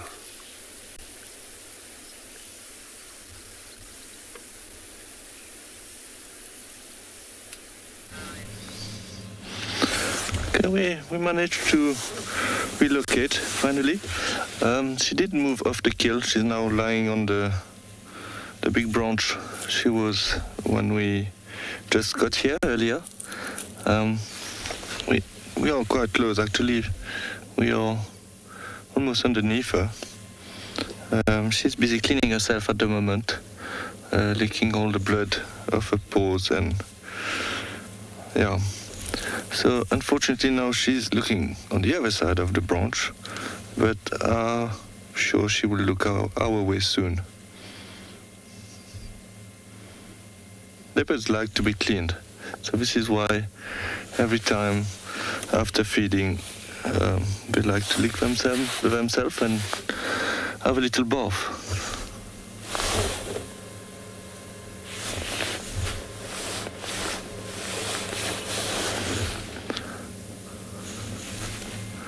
And we can see on the other side of the branch there.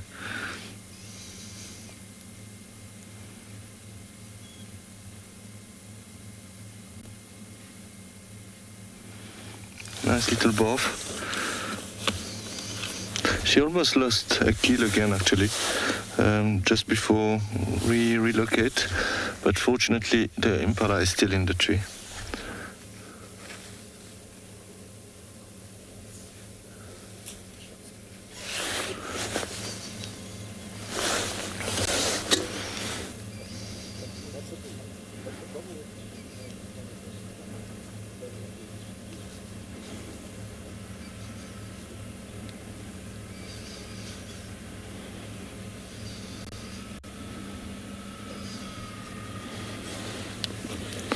Yeah, I think she's might clean herself now and maybe sleep a little bit and start feeding a bit later.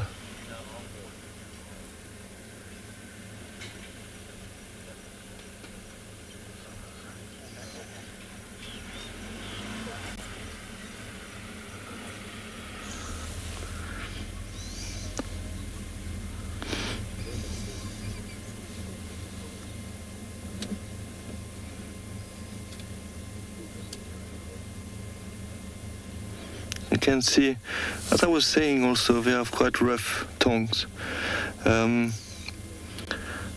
It's help also from removing the blood from the hair.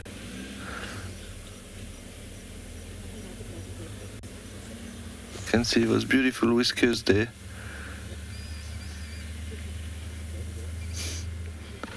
Oh, that's beautiful. I'm very happy we found a leopard today. I was actually hoping to see a lion first, because, as I said, we heard one quite close to the camp. But fortunately, we found this leopard. Well, we joined the sighting of our colleagues.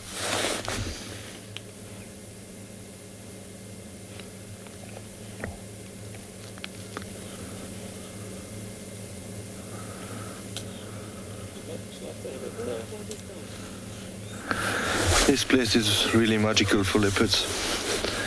It is quite impressive.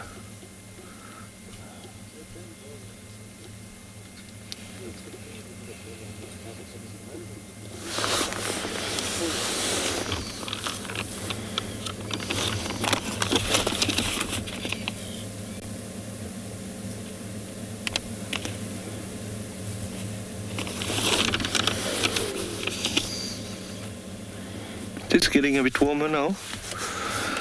I think it's going to be quite hot today. Yesterday was very hot. So if it gets hotter, she might get down from the tree and go lie in the shade.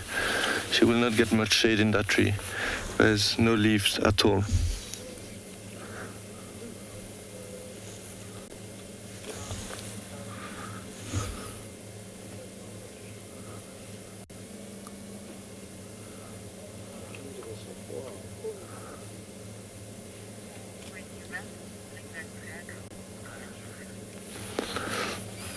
Okay, we're going to wait here a little bit more. Maybe she will go down the tree. We will send you to Andrew, who's watching an elephant.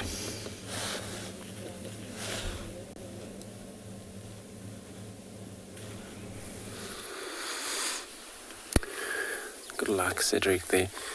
And yeah, as we were just talking about, we're going to be driving around, but we may bump on more of elephants. This is also another young bull here on our right-hand side.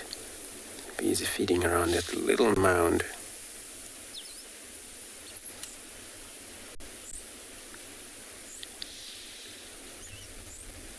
And I have to come from far away there where we were working earlier, just because of the alarm Impala that was sounded like maybe around here,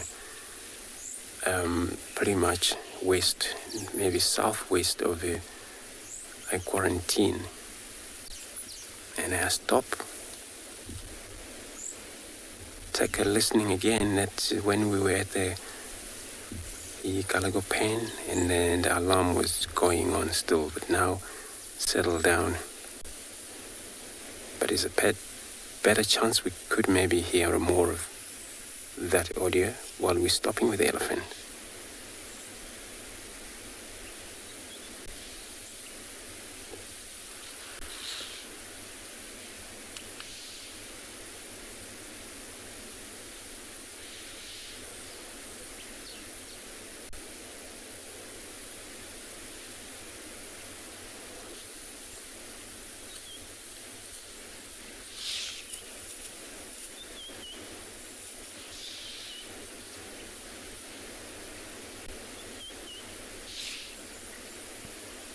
Young bull, probably on his early 4 years, somewhere there.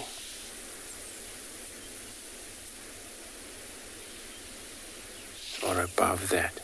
So the whole herd probably in the wood.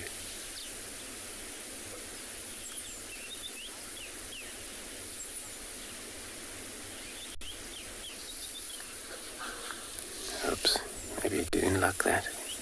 So, White Tissue, you're asking how old the elephant can live up to. So, in a wild world, general, elephants can live up to anything from 4 to 5, 50, 75. Some could get up to 80 if they're lucky. Off he goes.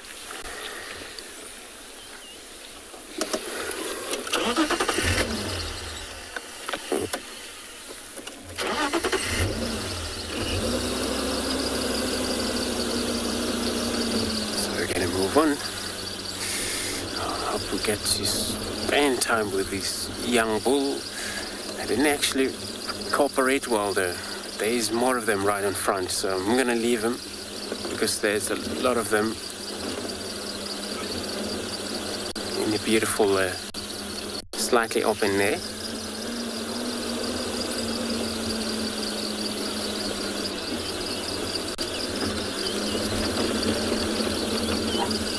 So we're gonna probably get a closer look at them, maybe from this far, see how they interact with each other there.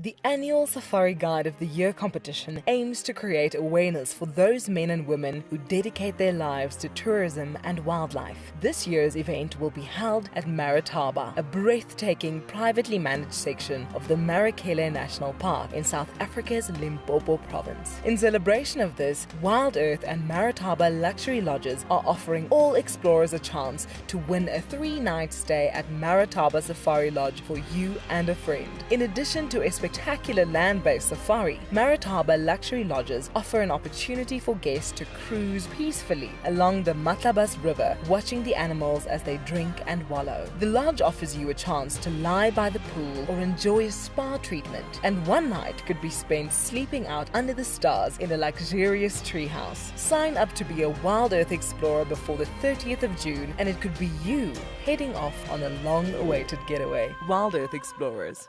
It's in your nature.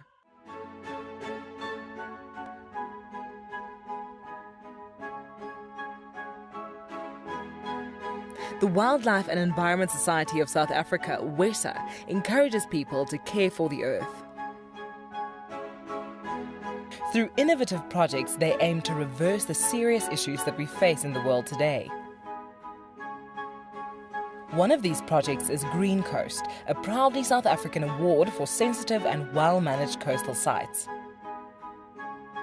This sustainability project protects our national coastlines while providing unemployed youth with a love for their environment and a hope for the future.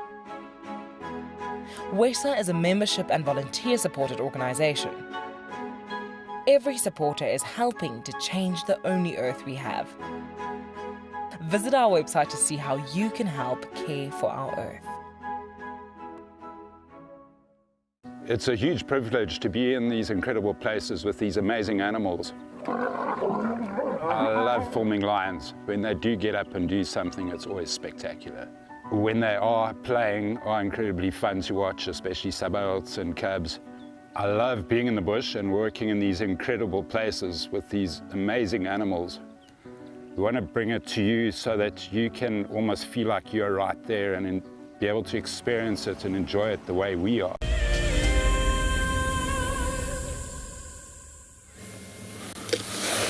So, fortunately, while we were waiting here, the kill fell on the ground. So it's quite sad. And now we're having two hyenas fighting over it. I apologize the cars in the background. But this is the best spot we can find now. Kira is still lying in the tree. She seems a bit disappointed, obviously, but I think she got plenty to eat.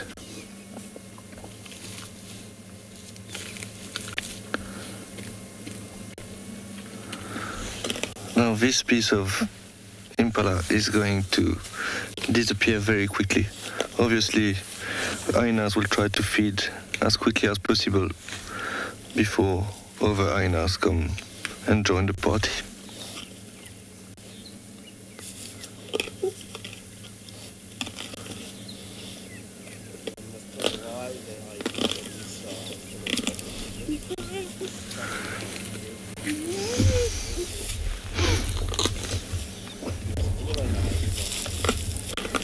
So this is why they are eating so quickly. They really don't want to share the food.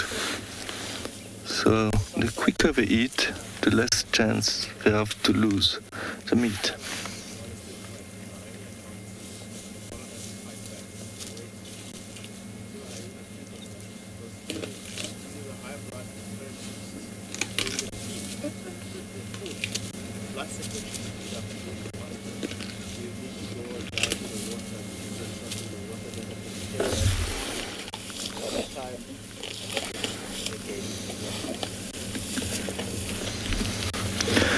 I apologize to the viewers, it is a bit bloody. And there's Cara, shame. She's very disappointed and a bit confused.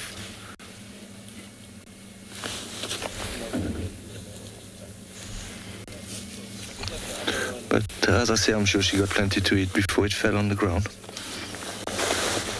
I believe today, when the Hyena will leave, she might go down and maybe find some water to drink and go lie in the shade. The only sad part on our side is that it's going to be more difficult for us now to relocate her lately. So I'm just going to stay quiet a bit and listen to the hyenas.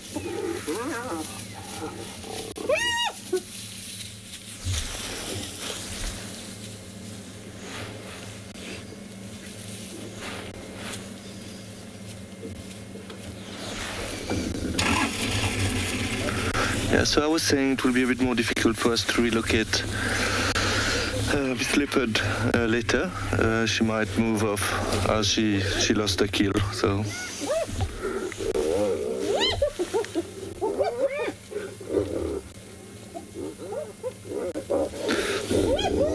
Yesterday you got very loud lions with Trishala, and today we are very loud hyenas.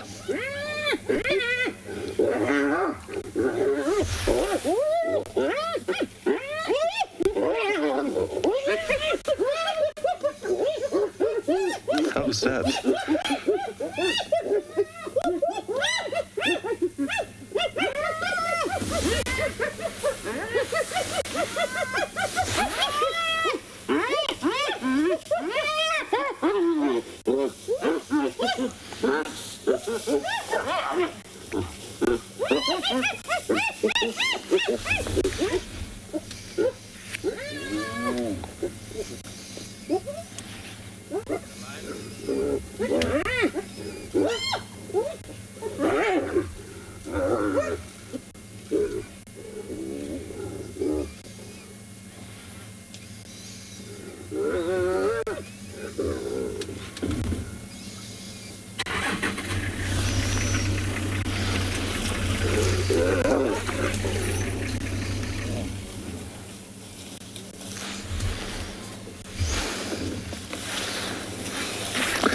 There's not much meat left. Now we're going to chew the bones. One reason of the hyena dung being white, obviously when it's fresh, it isn't white in color, it's more greenish, but when it dries, it turns white. It is because they eat a lot of calcium with all the bones they are chewing. So it is quite easy to recognize hyena dung.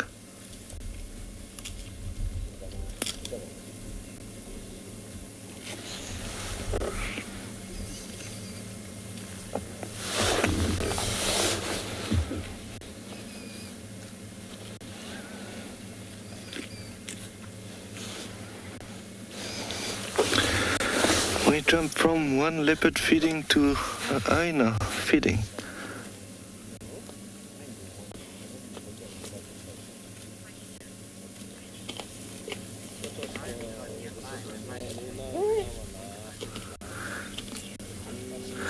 I Kim, you would like to know if there's some lions around who might hear the hyenas vocalizing. Yeah, I'm not sure if there's any lions around at the moment. I heard a male lion this morning, which I might think might be dark mane. So maybe it wasn't actually in this direction. But if he is around and he hear the hyenas vocalizing, he might definitely come have a look. I think it will be a bit disappointed if one lion come here. The lion will be disappointed because there's not much meat left. But actually it would be a good way to attract a lion and maybe see a different cat.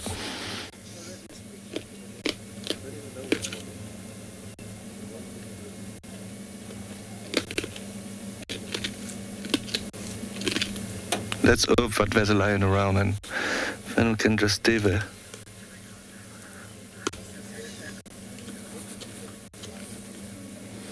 Yeah, that was very nice to see these two hyenas fighting over the carcass. It is very loud, but it's also quite entertaining. I would say very entertaining.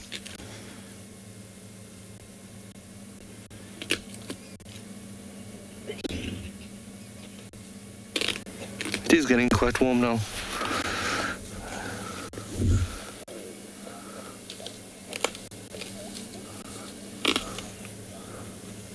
You can hear the bone crushing. It is quite loud. But you can see how quickly they eat.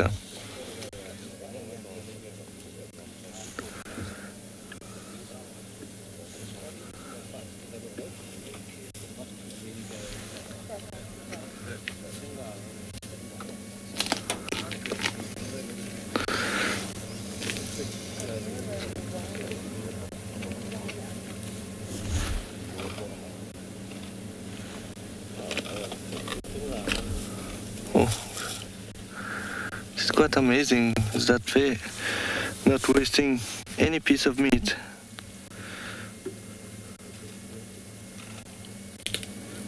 This hyena is eating everything, even the head. I apologize for the sensitive viewers about the sound of bone crushing. Unfortunately, this is nature and these animals have to survive, and this is the way they feed.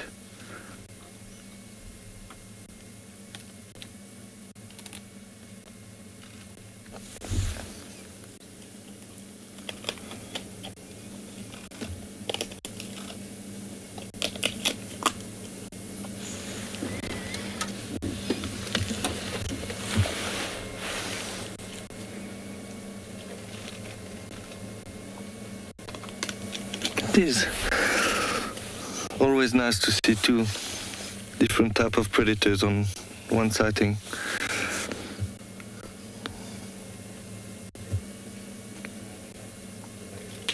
Make it easier to compare the behavior.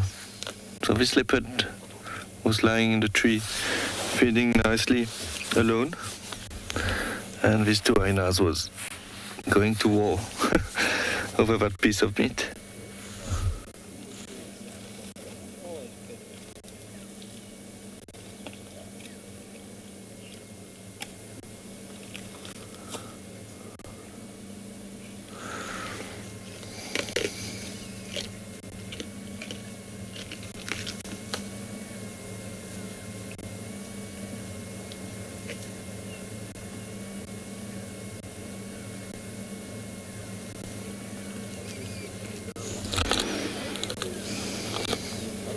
We're going to continue waiting here. The reason why is that I hope that Gara will try to go down the tree a bit later, but she will probably wait for the hyenas to leave the area. But it would be nice to see her come down the tree. I'm not sure where is the closest water source around here. but she might even go for a drink a bit later or this afternoon.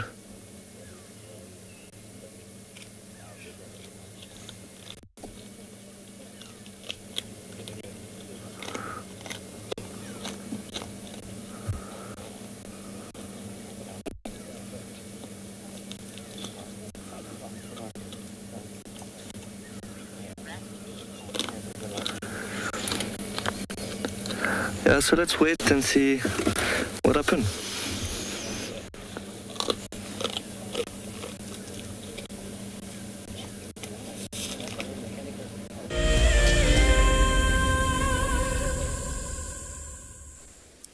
So everybody, we're still here in the position of this quarantine.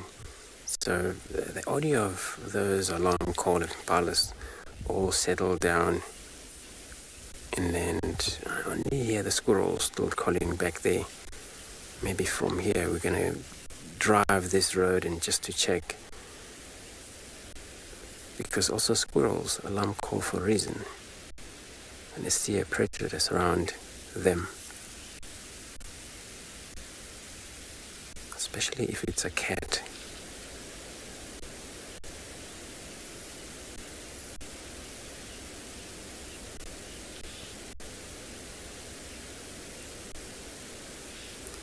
And this young bull that we actually saw him there, this is another one. He was also playful in front of the vehicle and now just off to that little bush to feed on.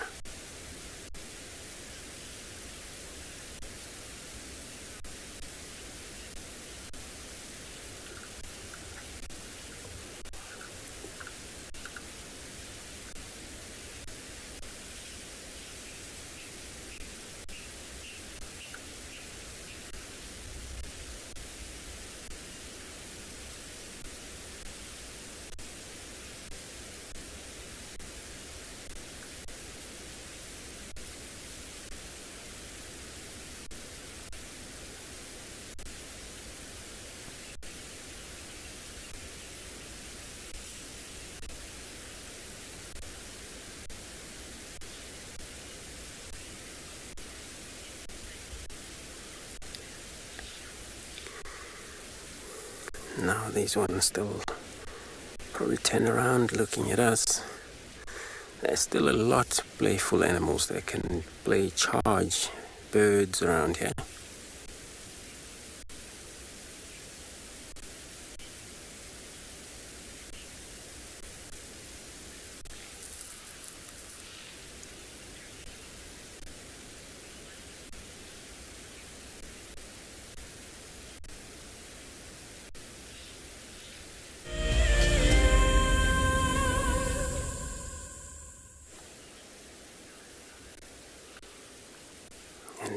Just moving into the shed, but it's practicing a lot of probably fight against the bush, but seen him actually trying to charge bird around in this open area. And they're still a lot younger, full of energy. Birds also follow them because these birds benefit from the animal. As the animal move, disturb insect, and the bird would probably feed from those insects.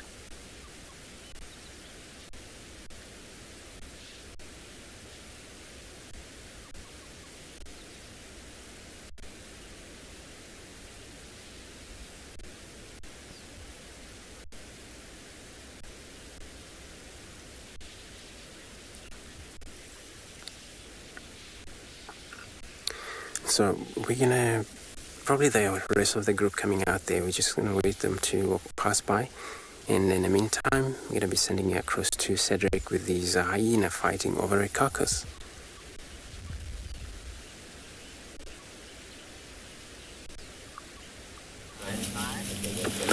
So while we were waiting here, we have been joined by two more hyenas. It was quite there was quite a sudden movement where the two previous hyenas start running away, and we saw two more hyenas coming at the back, and they stole the rest of the meat from the previous hyenas. So it seems like everybody are losing a bit of meat today. But this hyena just came, it's much bigger. Must be a female.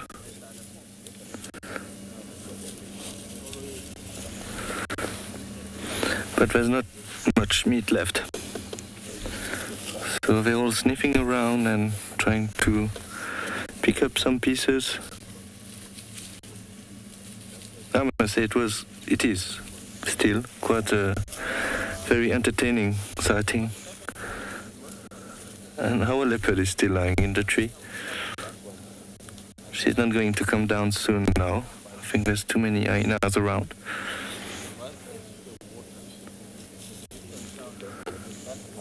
But I believe she will have to come down at one stage. It's probably getting a bit hot for her there in the sun.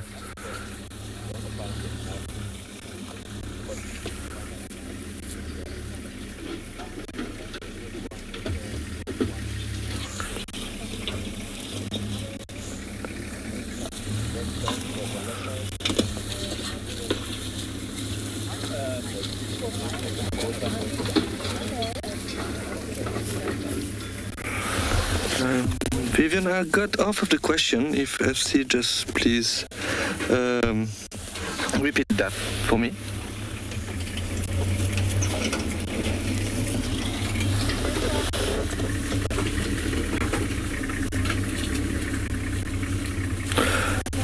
Vivian would like to know how strong is the hyena's jaw.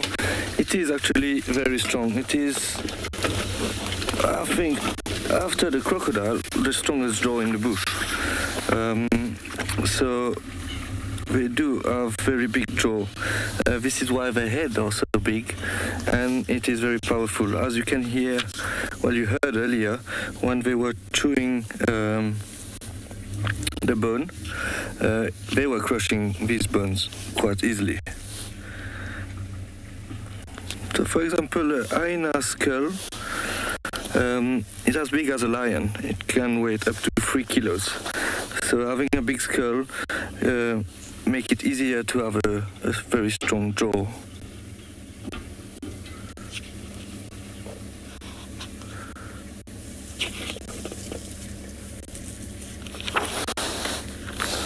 Yeah, so their jaw are very strong.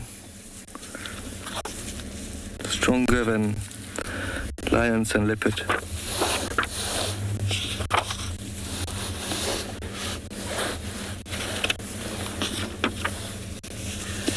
I do like hyenas.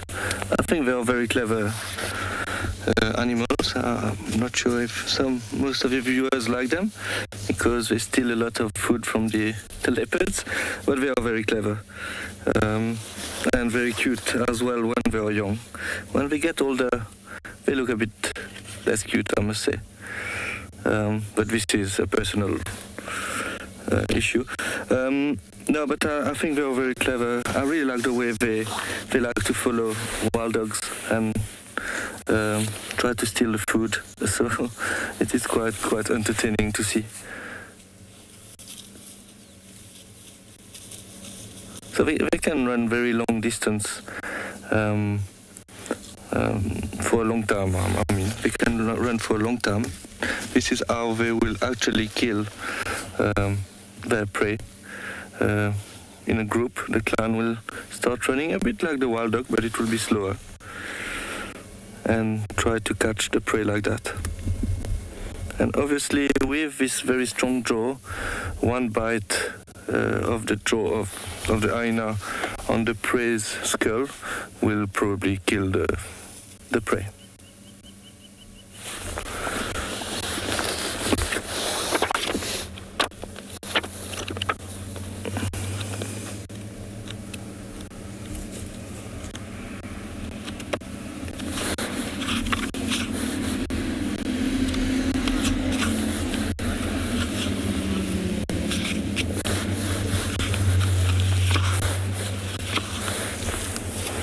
I don't think there's much meat left now, Seems like they're moving up and down, trying to find what's left, but it seems to be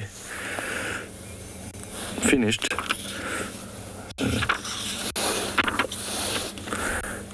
And Kara is still looking at them from the tree. Sure. Shame, she was very sad. Well, I can't say sad. I don't know what she was feeling, but she seems very disappointed and surprised when the rest of the kill fell on the ground.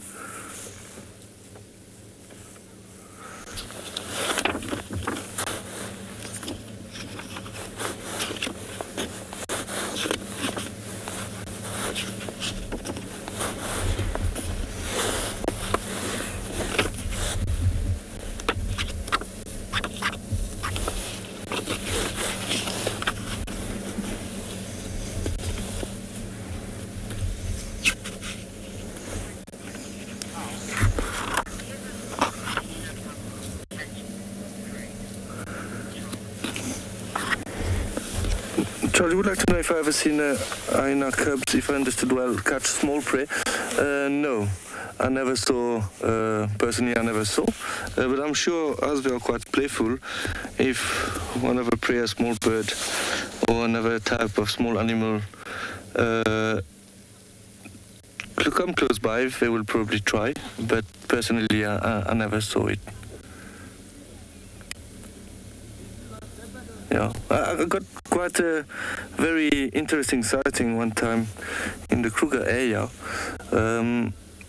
As we have a leopard now and hyenas, it was quite the opposite. So we found this male leopard who killed a young hyena.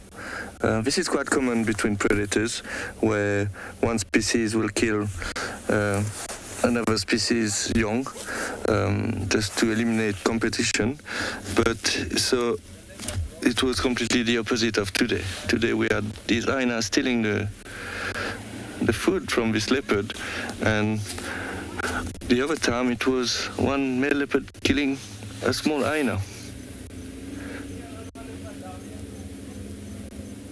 So as you can see, they interact quite a lot.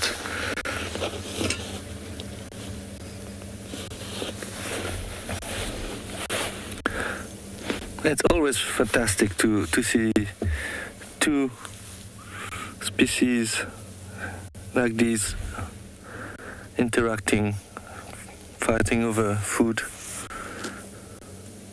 But it shows you how life is hard in the bush for them.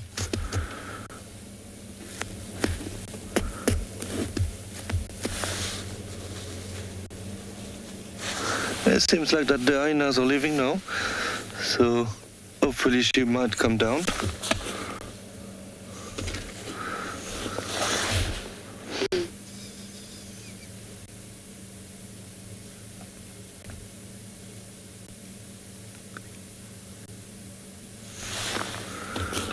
She seems to be looking a bit down. Let me just see. There we go. There we go. Oh, unfortunately behind the tree. And there she's come down. Awesome. Maybe she will try to look if there's any small piece of food left behind. This is great. I've seen a bit of everything this morning around this tree. Leopard feeding in the tree, but losing a kill from the tree, and hyenas fighting over the kill. And now we saw her, unfortunately, on the other side of the tree, but climb down. I'm going to try to follow her and see where she goes.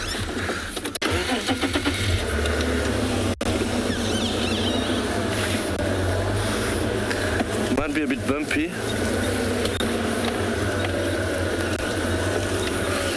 Okay, are we going to try to follow her and see what she does?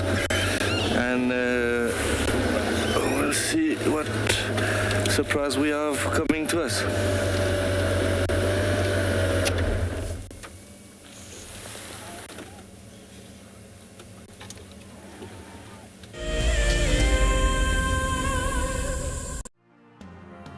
Hi everyone, my name is Elmarie and I'm very excited about this drive. My husband Kleinhan bought me this Ticket to Dream for my birthday as a present because he knows I watch WildEarth all the time. I couldn't be more happy. I've never had such a great present in my life before. If you want to go on safari with a WildEarth guide whilst honing your bush knowledge and of course featuring in one of our shows, then head over to our website. Okay, my favorite part about WildEarth is the characters, and then of course I love the bush and I love Africa, and just the fact that I can follow every day, that's one of my favorite things. Sign up to be a WildEarth explorer and you could be making your first ever on-screen appearance. Being on a live drive on WildEarth is really great because you can actually now smell the bush, see the animals in real life. You have to really make a plan and just do it. Hi everybody, I'm Tiana, I'm from Johannesburg, and I am one of WildEarth's biggest fans. Been watching for 4 years, DG here from the Ozarks. It's been 4 years for me and I'm not leaving anytime soon. It's given me a time away from the hassles of the city, and it's given me a connection to a place that has stolen my heart, which is Africa. Last year we lost our son, and now we're just watching WildEarth. Love to all you guys. You are reminding us of the role that we play in nature conservation, each and every one of us. You have reconnected myself to a dream that I had as a child to get involved in nature conservation, and for that I'm really grateful for as well. Thank you, thank you, thank you.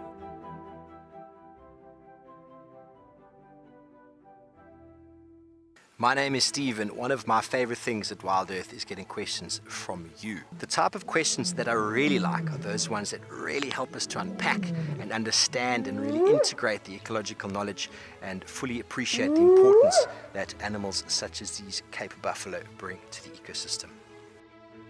If you want to ask a question on WildEarth, you're going to have to register on the website, but once registered, just head on over to the live safari page and enter your question under the live feed.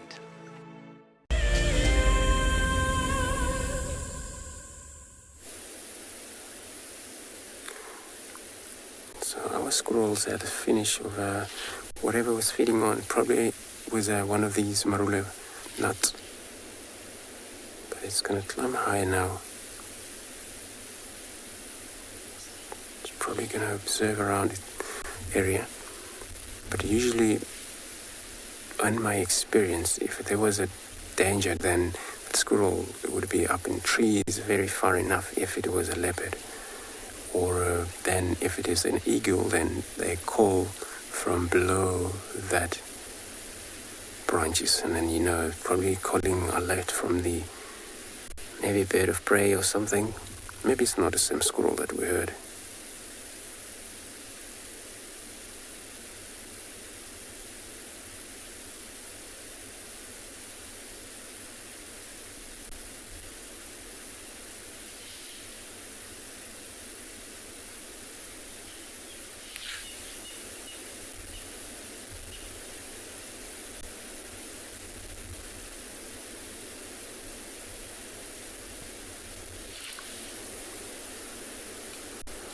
Squirrels are so small, only weigh about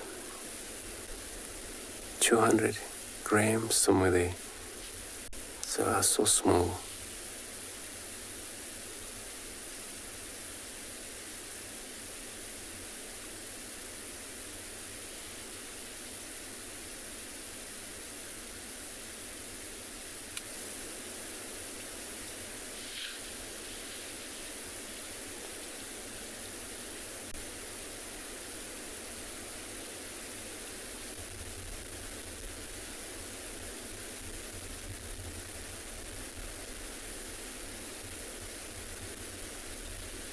So I'm going to move around because we already stopped here and then we already listened and we couldn't hear anything. So we're going to carry on.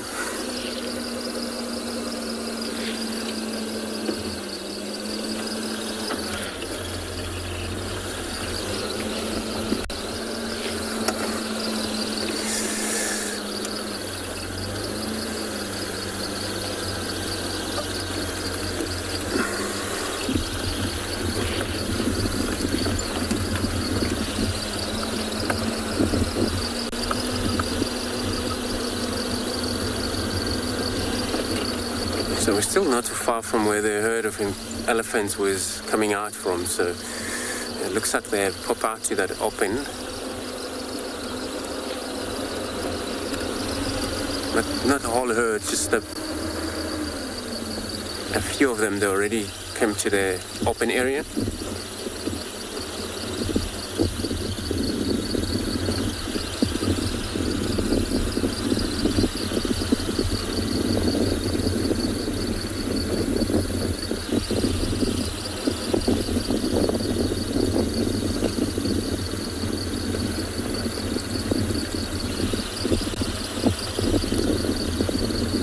Simple way of finding cats, especially if you got any audio from the impalas or any other antelope,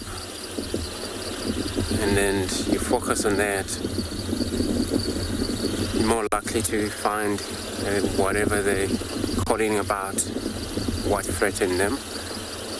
Beautiful elephants have come out there, so I'm just going to move forward slightly, take a look at them.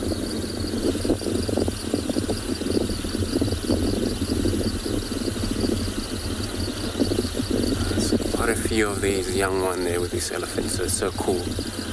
And they were so playful when we were there. In fact, let me just off-road here.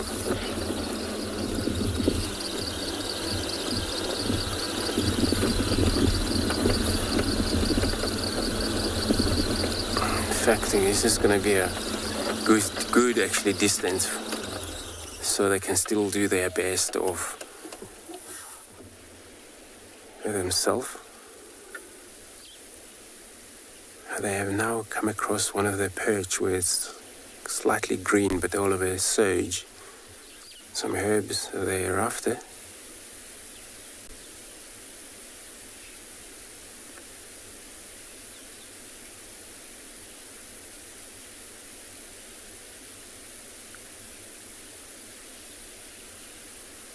And see the little one, how energy just went down flat while all their parents standing up. In that time they weren't going to move anywhere without that little one. So still under good protection.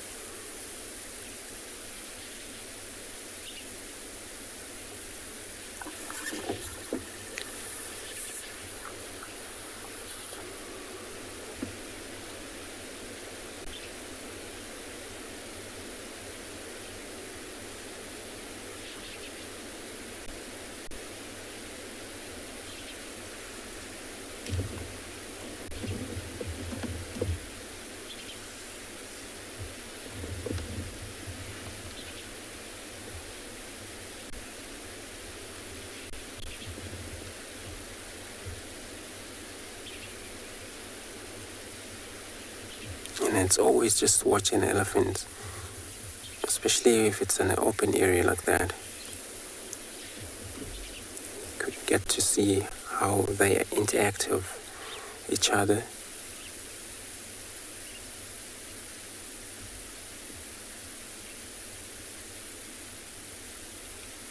And they do love one another though. Except for those young bull, those already rejected from the group or about to be rejected from the group.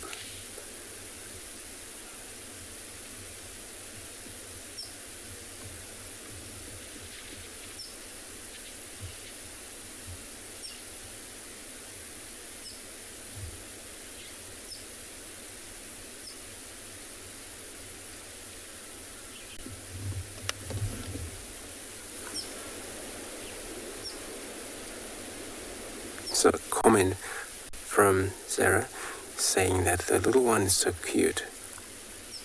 I agree with you. The young elephant, such a baby when they're still very young, they got a lot more to do. And then because they can fit anyway, that little one can still fit on the mother's belly, walk across to the other side.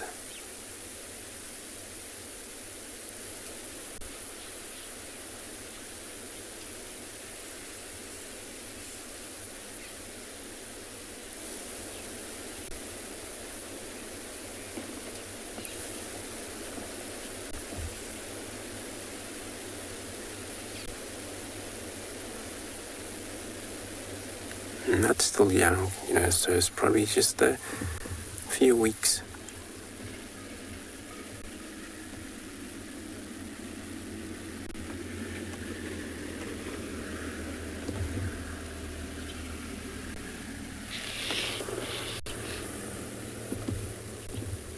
Maybe around 3 months above that. So they still need a lot of care from the whole family here. And that's what they're capable of, taking care of one another. Those cannot make it in terms of moving or to be taken care.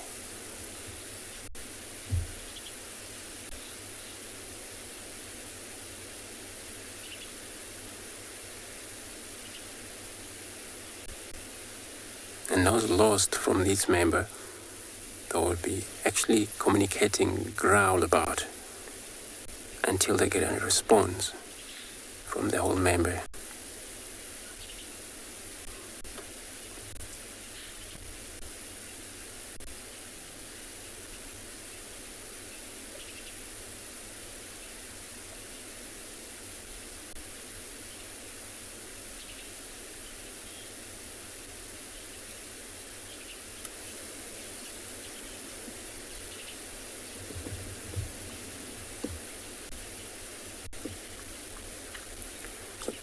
Nadine, you're asking at what age do elephants start to eat grass? So in the wild, they've got to spend a lot of time, understanding what their parents do. So that could take a while.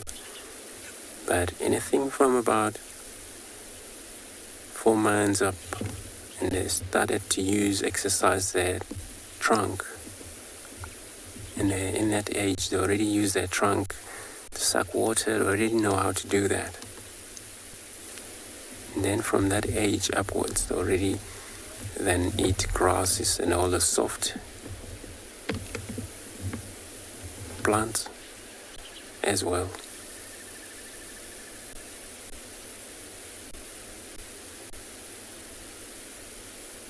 And by around 6-7 months, already a little bit of a task is about to develop, but very little visible.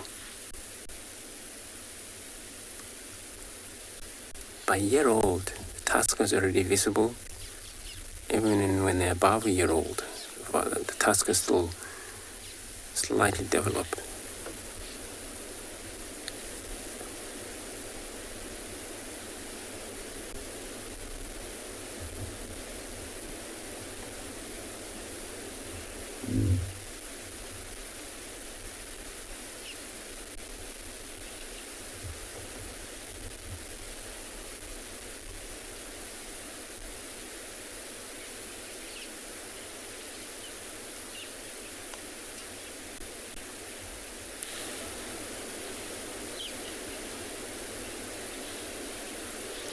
And the trunk itself, it's just made out of muscles. And it's very strong. Could do a lot on an elephant. It's a nostrils as well. And the tip end of that trunk, it's got a kind of a finger lock where that animal were able to hold on something like wood, small wood.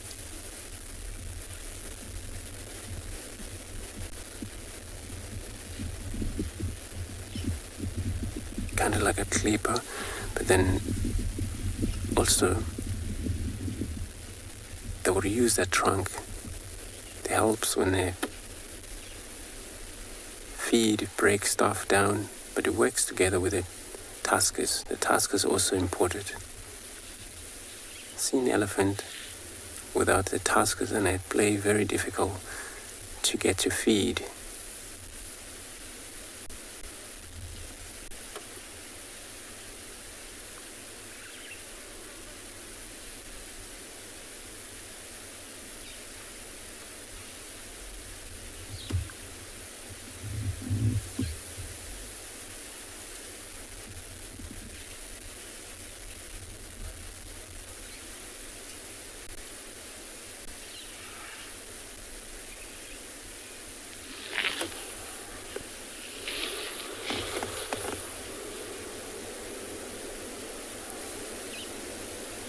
I'm sure they're going to be around in this area.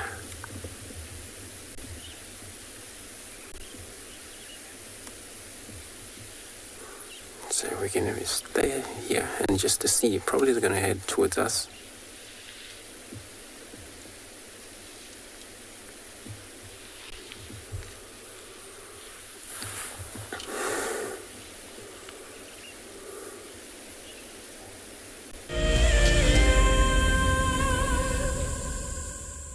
Twin Dam. It is quite beautiful here now. Unfortunately, it is getting quite warm, so it will get a bit more difficult to find predators at this time of the day. But we have a beautiful herd of Impala on the side of the dam, and as you can see, there is a hippo. It is quite peaceful now. This hippo is quite lucky to be in the water. It's getting quite warm out here. They are quite amazing animals. As you know, they're very big, but they can be quite fast as well. When they are outside the water, and if they have to run, they can reach up to 36 kilometers per hour, which is quite fast for such a big animal. I don't think, well, definitely me, I would not be able to outrun a hippo. So if one day you find you in a situation where you might be in danger, I think it would be better to find a tree and climb the tree. Hippos can stay underwater up to 6 minutes, approximately, and they generally walk underwater instead of swimming. You can see the bubble on the left there, so it's moving there. There we go.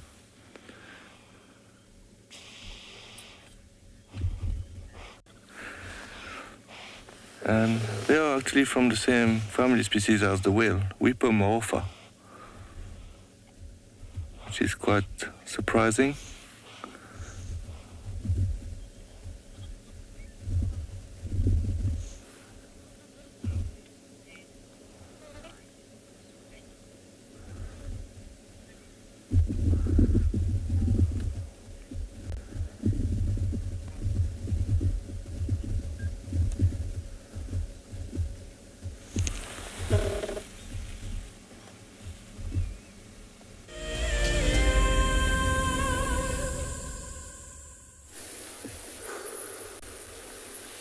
So everybody, we're still sitting here but looking, watching our beautiful herd of elephants.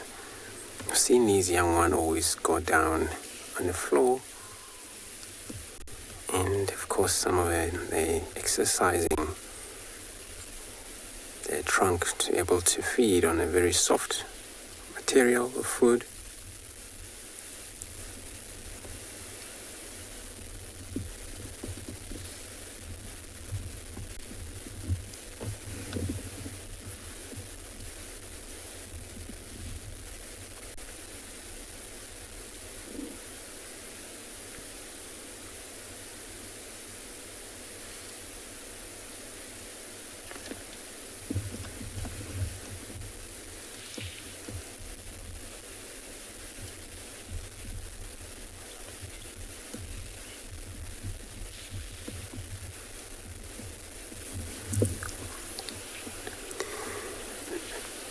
So, Nazarene, you're asking at how many years do the baby elephants stay with their mother for? So, with the male, it's limited, but with the female, it's not limited. So, a female can remain, this is how now it forms a whole nestling herd, get huge and huge, because the female remain in group. And then the male, kind of like isolated or get pushed off more likely when they're around 14, 16 years old. So 5 years old, the mother can already maybe carry or conceive already, but then still looking after these young bulls. But the time they get in the age of anything from 14, 16, and then of course no longer anymore needed in their mother.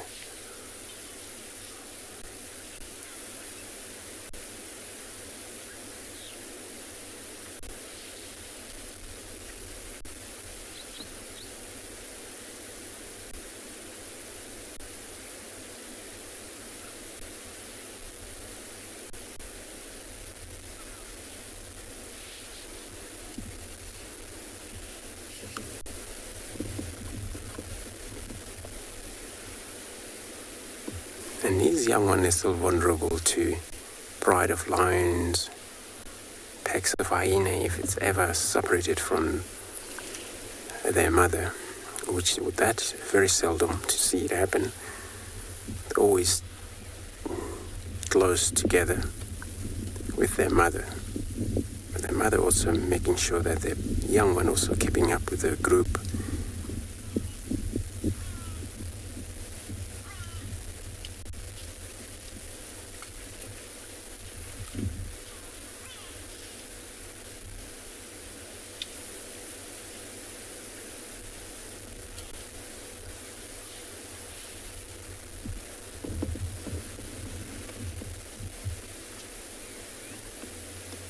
And there's a social hierarchy as well. There's a matriarch system where she's a leader. I'm not sure which one in these that I can see two fully grown females in this group. But, it's been many elephants we've seen in this area, so they probably, either one of them, it's got to be in a fully grown one. That is a matriarch, but also she couldn't have any experience to lead all these animals wherever she wants them to go.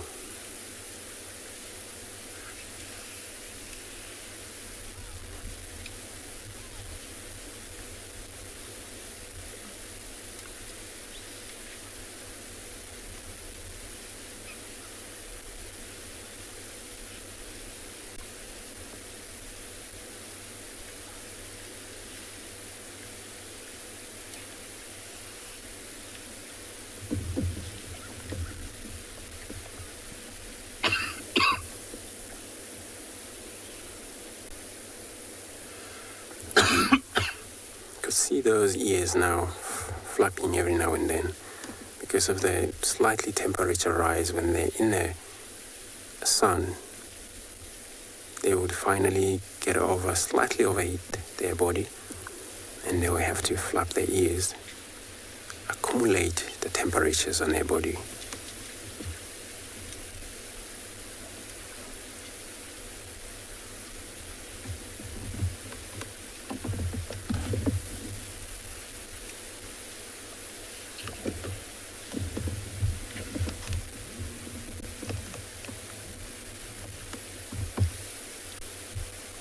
See these two pretty much similar age there, and how they're playing, just the two of them.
Just taking it easy. This is how the baby animal do. More likely like human. when you all get around as a teenagers. Even you don't know each other well, but you have this kind of like energy and you want to play, but nice, such a nice playing, just like what you see here.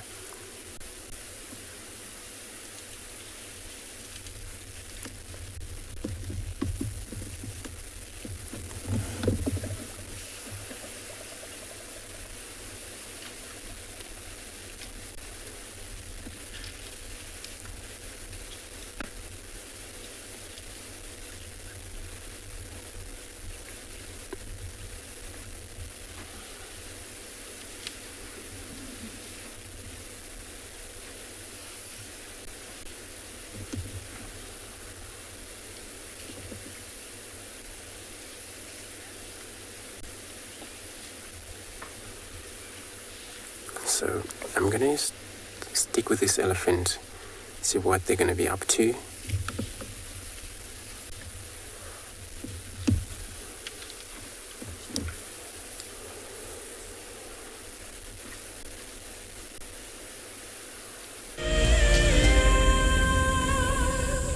As the sun goes down in Africa, for many, the day has just begun. WildEarth is ready for the next brand new concept, and this time, it's at night. A specialized thermal drone will take to the air under the cover of darkness. As it flies above the bush, it will be searching for hotspots on the ground.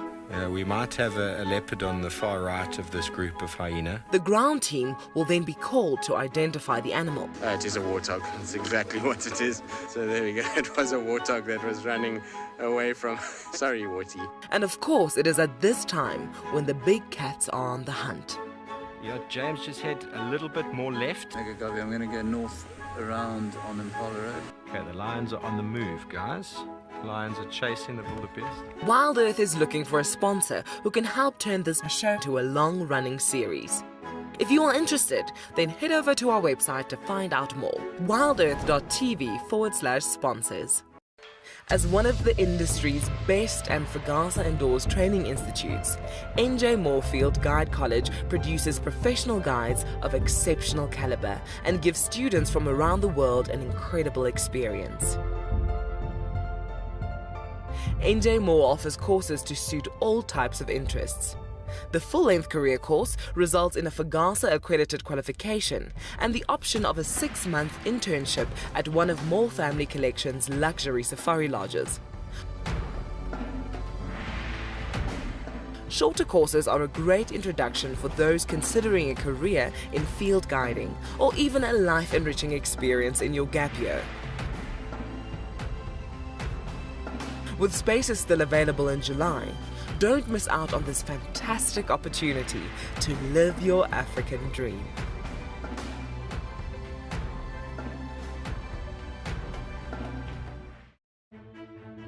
Hi everyone, my name's Daniel Fisher and I'm going to be your guide this afternoon. I'm looking really forward to taking you through and showing you all the beautiful places here at andBeyond in Ngala. If you have any questions, please register on our website. Once registered, go to the live page feed and post your questions underneath the live feed. Join me on my next safari through andBeyond in Ngala on WildEarth. Send me live questions through the WildEarth website and I'll answer them live from the African bush.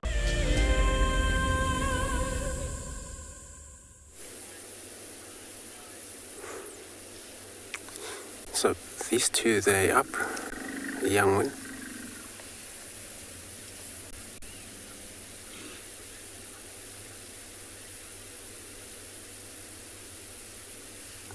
And now they're trying to all communicate. And there's a sound they're actually making right now, but they're also probably going to wait for a response. Or whether they already had a response, because it seems to be like they're changing direction, heading to the north from this position.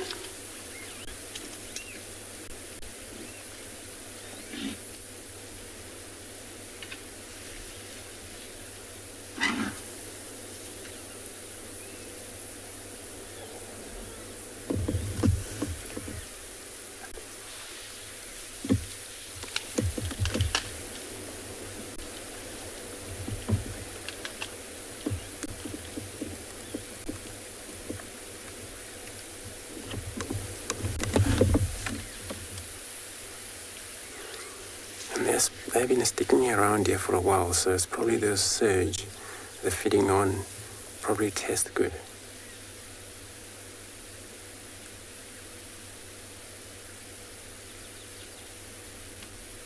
And this surge, they're more likely to grow up in the grounded where it's swept line, where there's more soft ground. During the hard rain, you hardly off-road in this kind of area, because then it's very soft ground.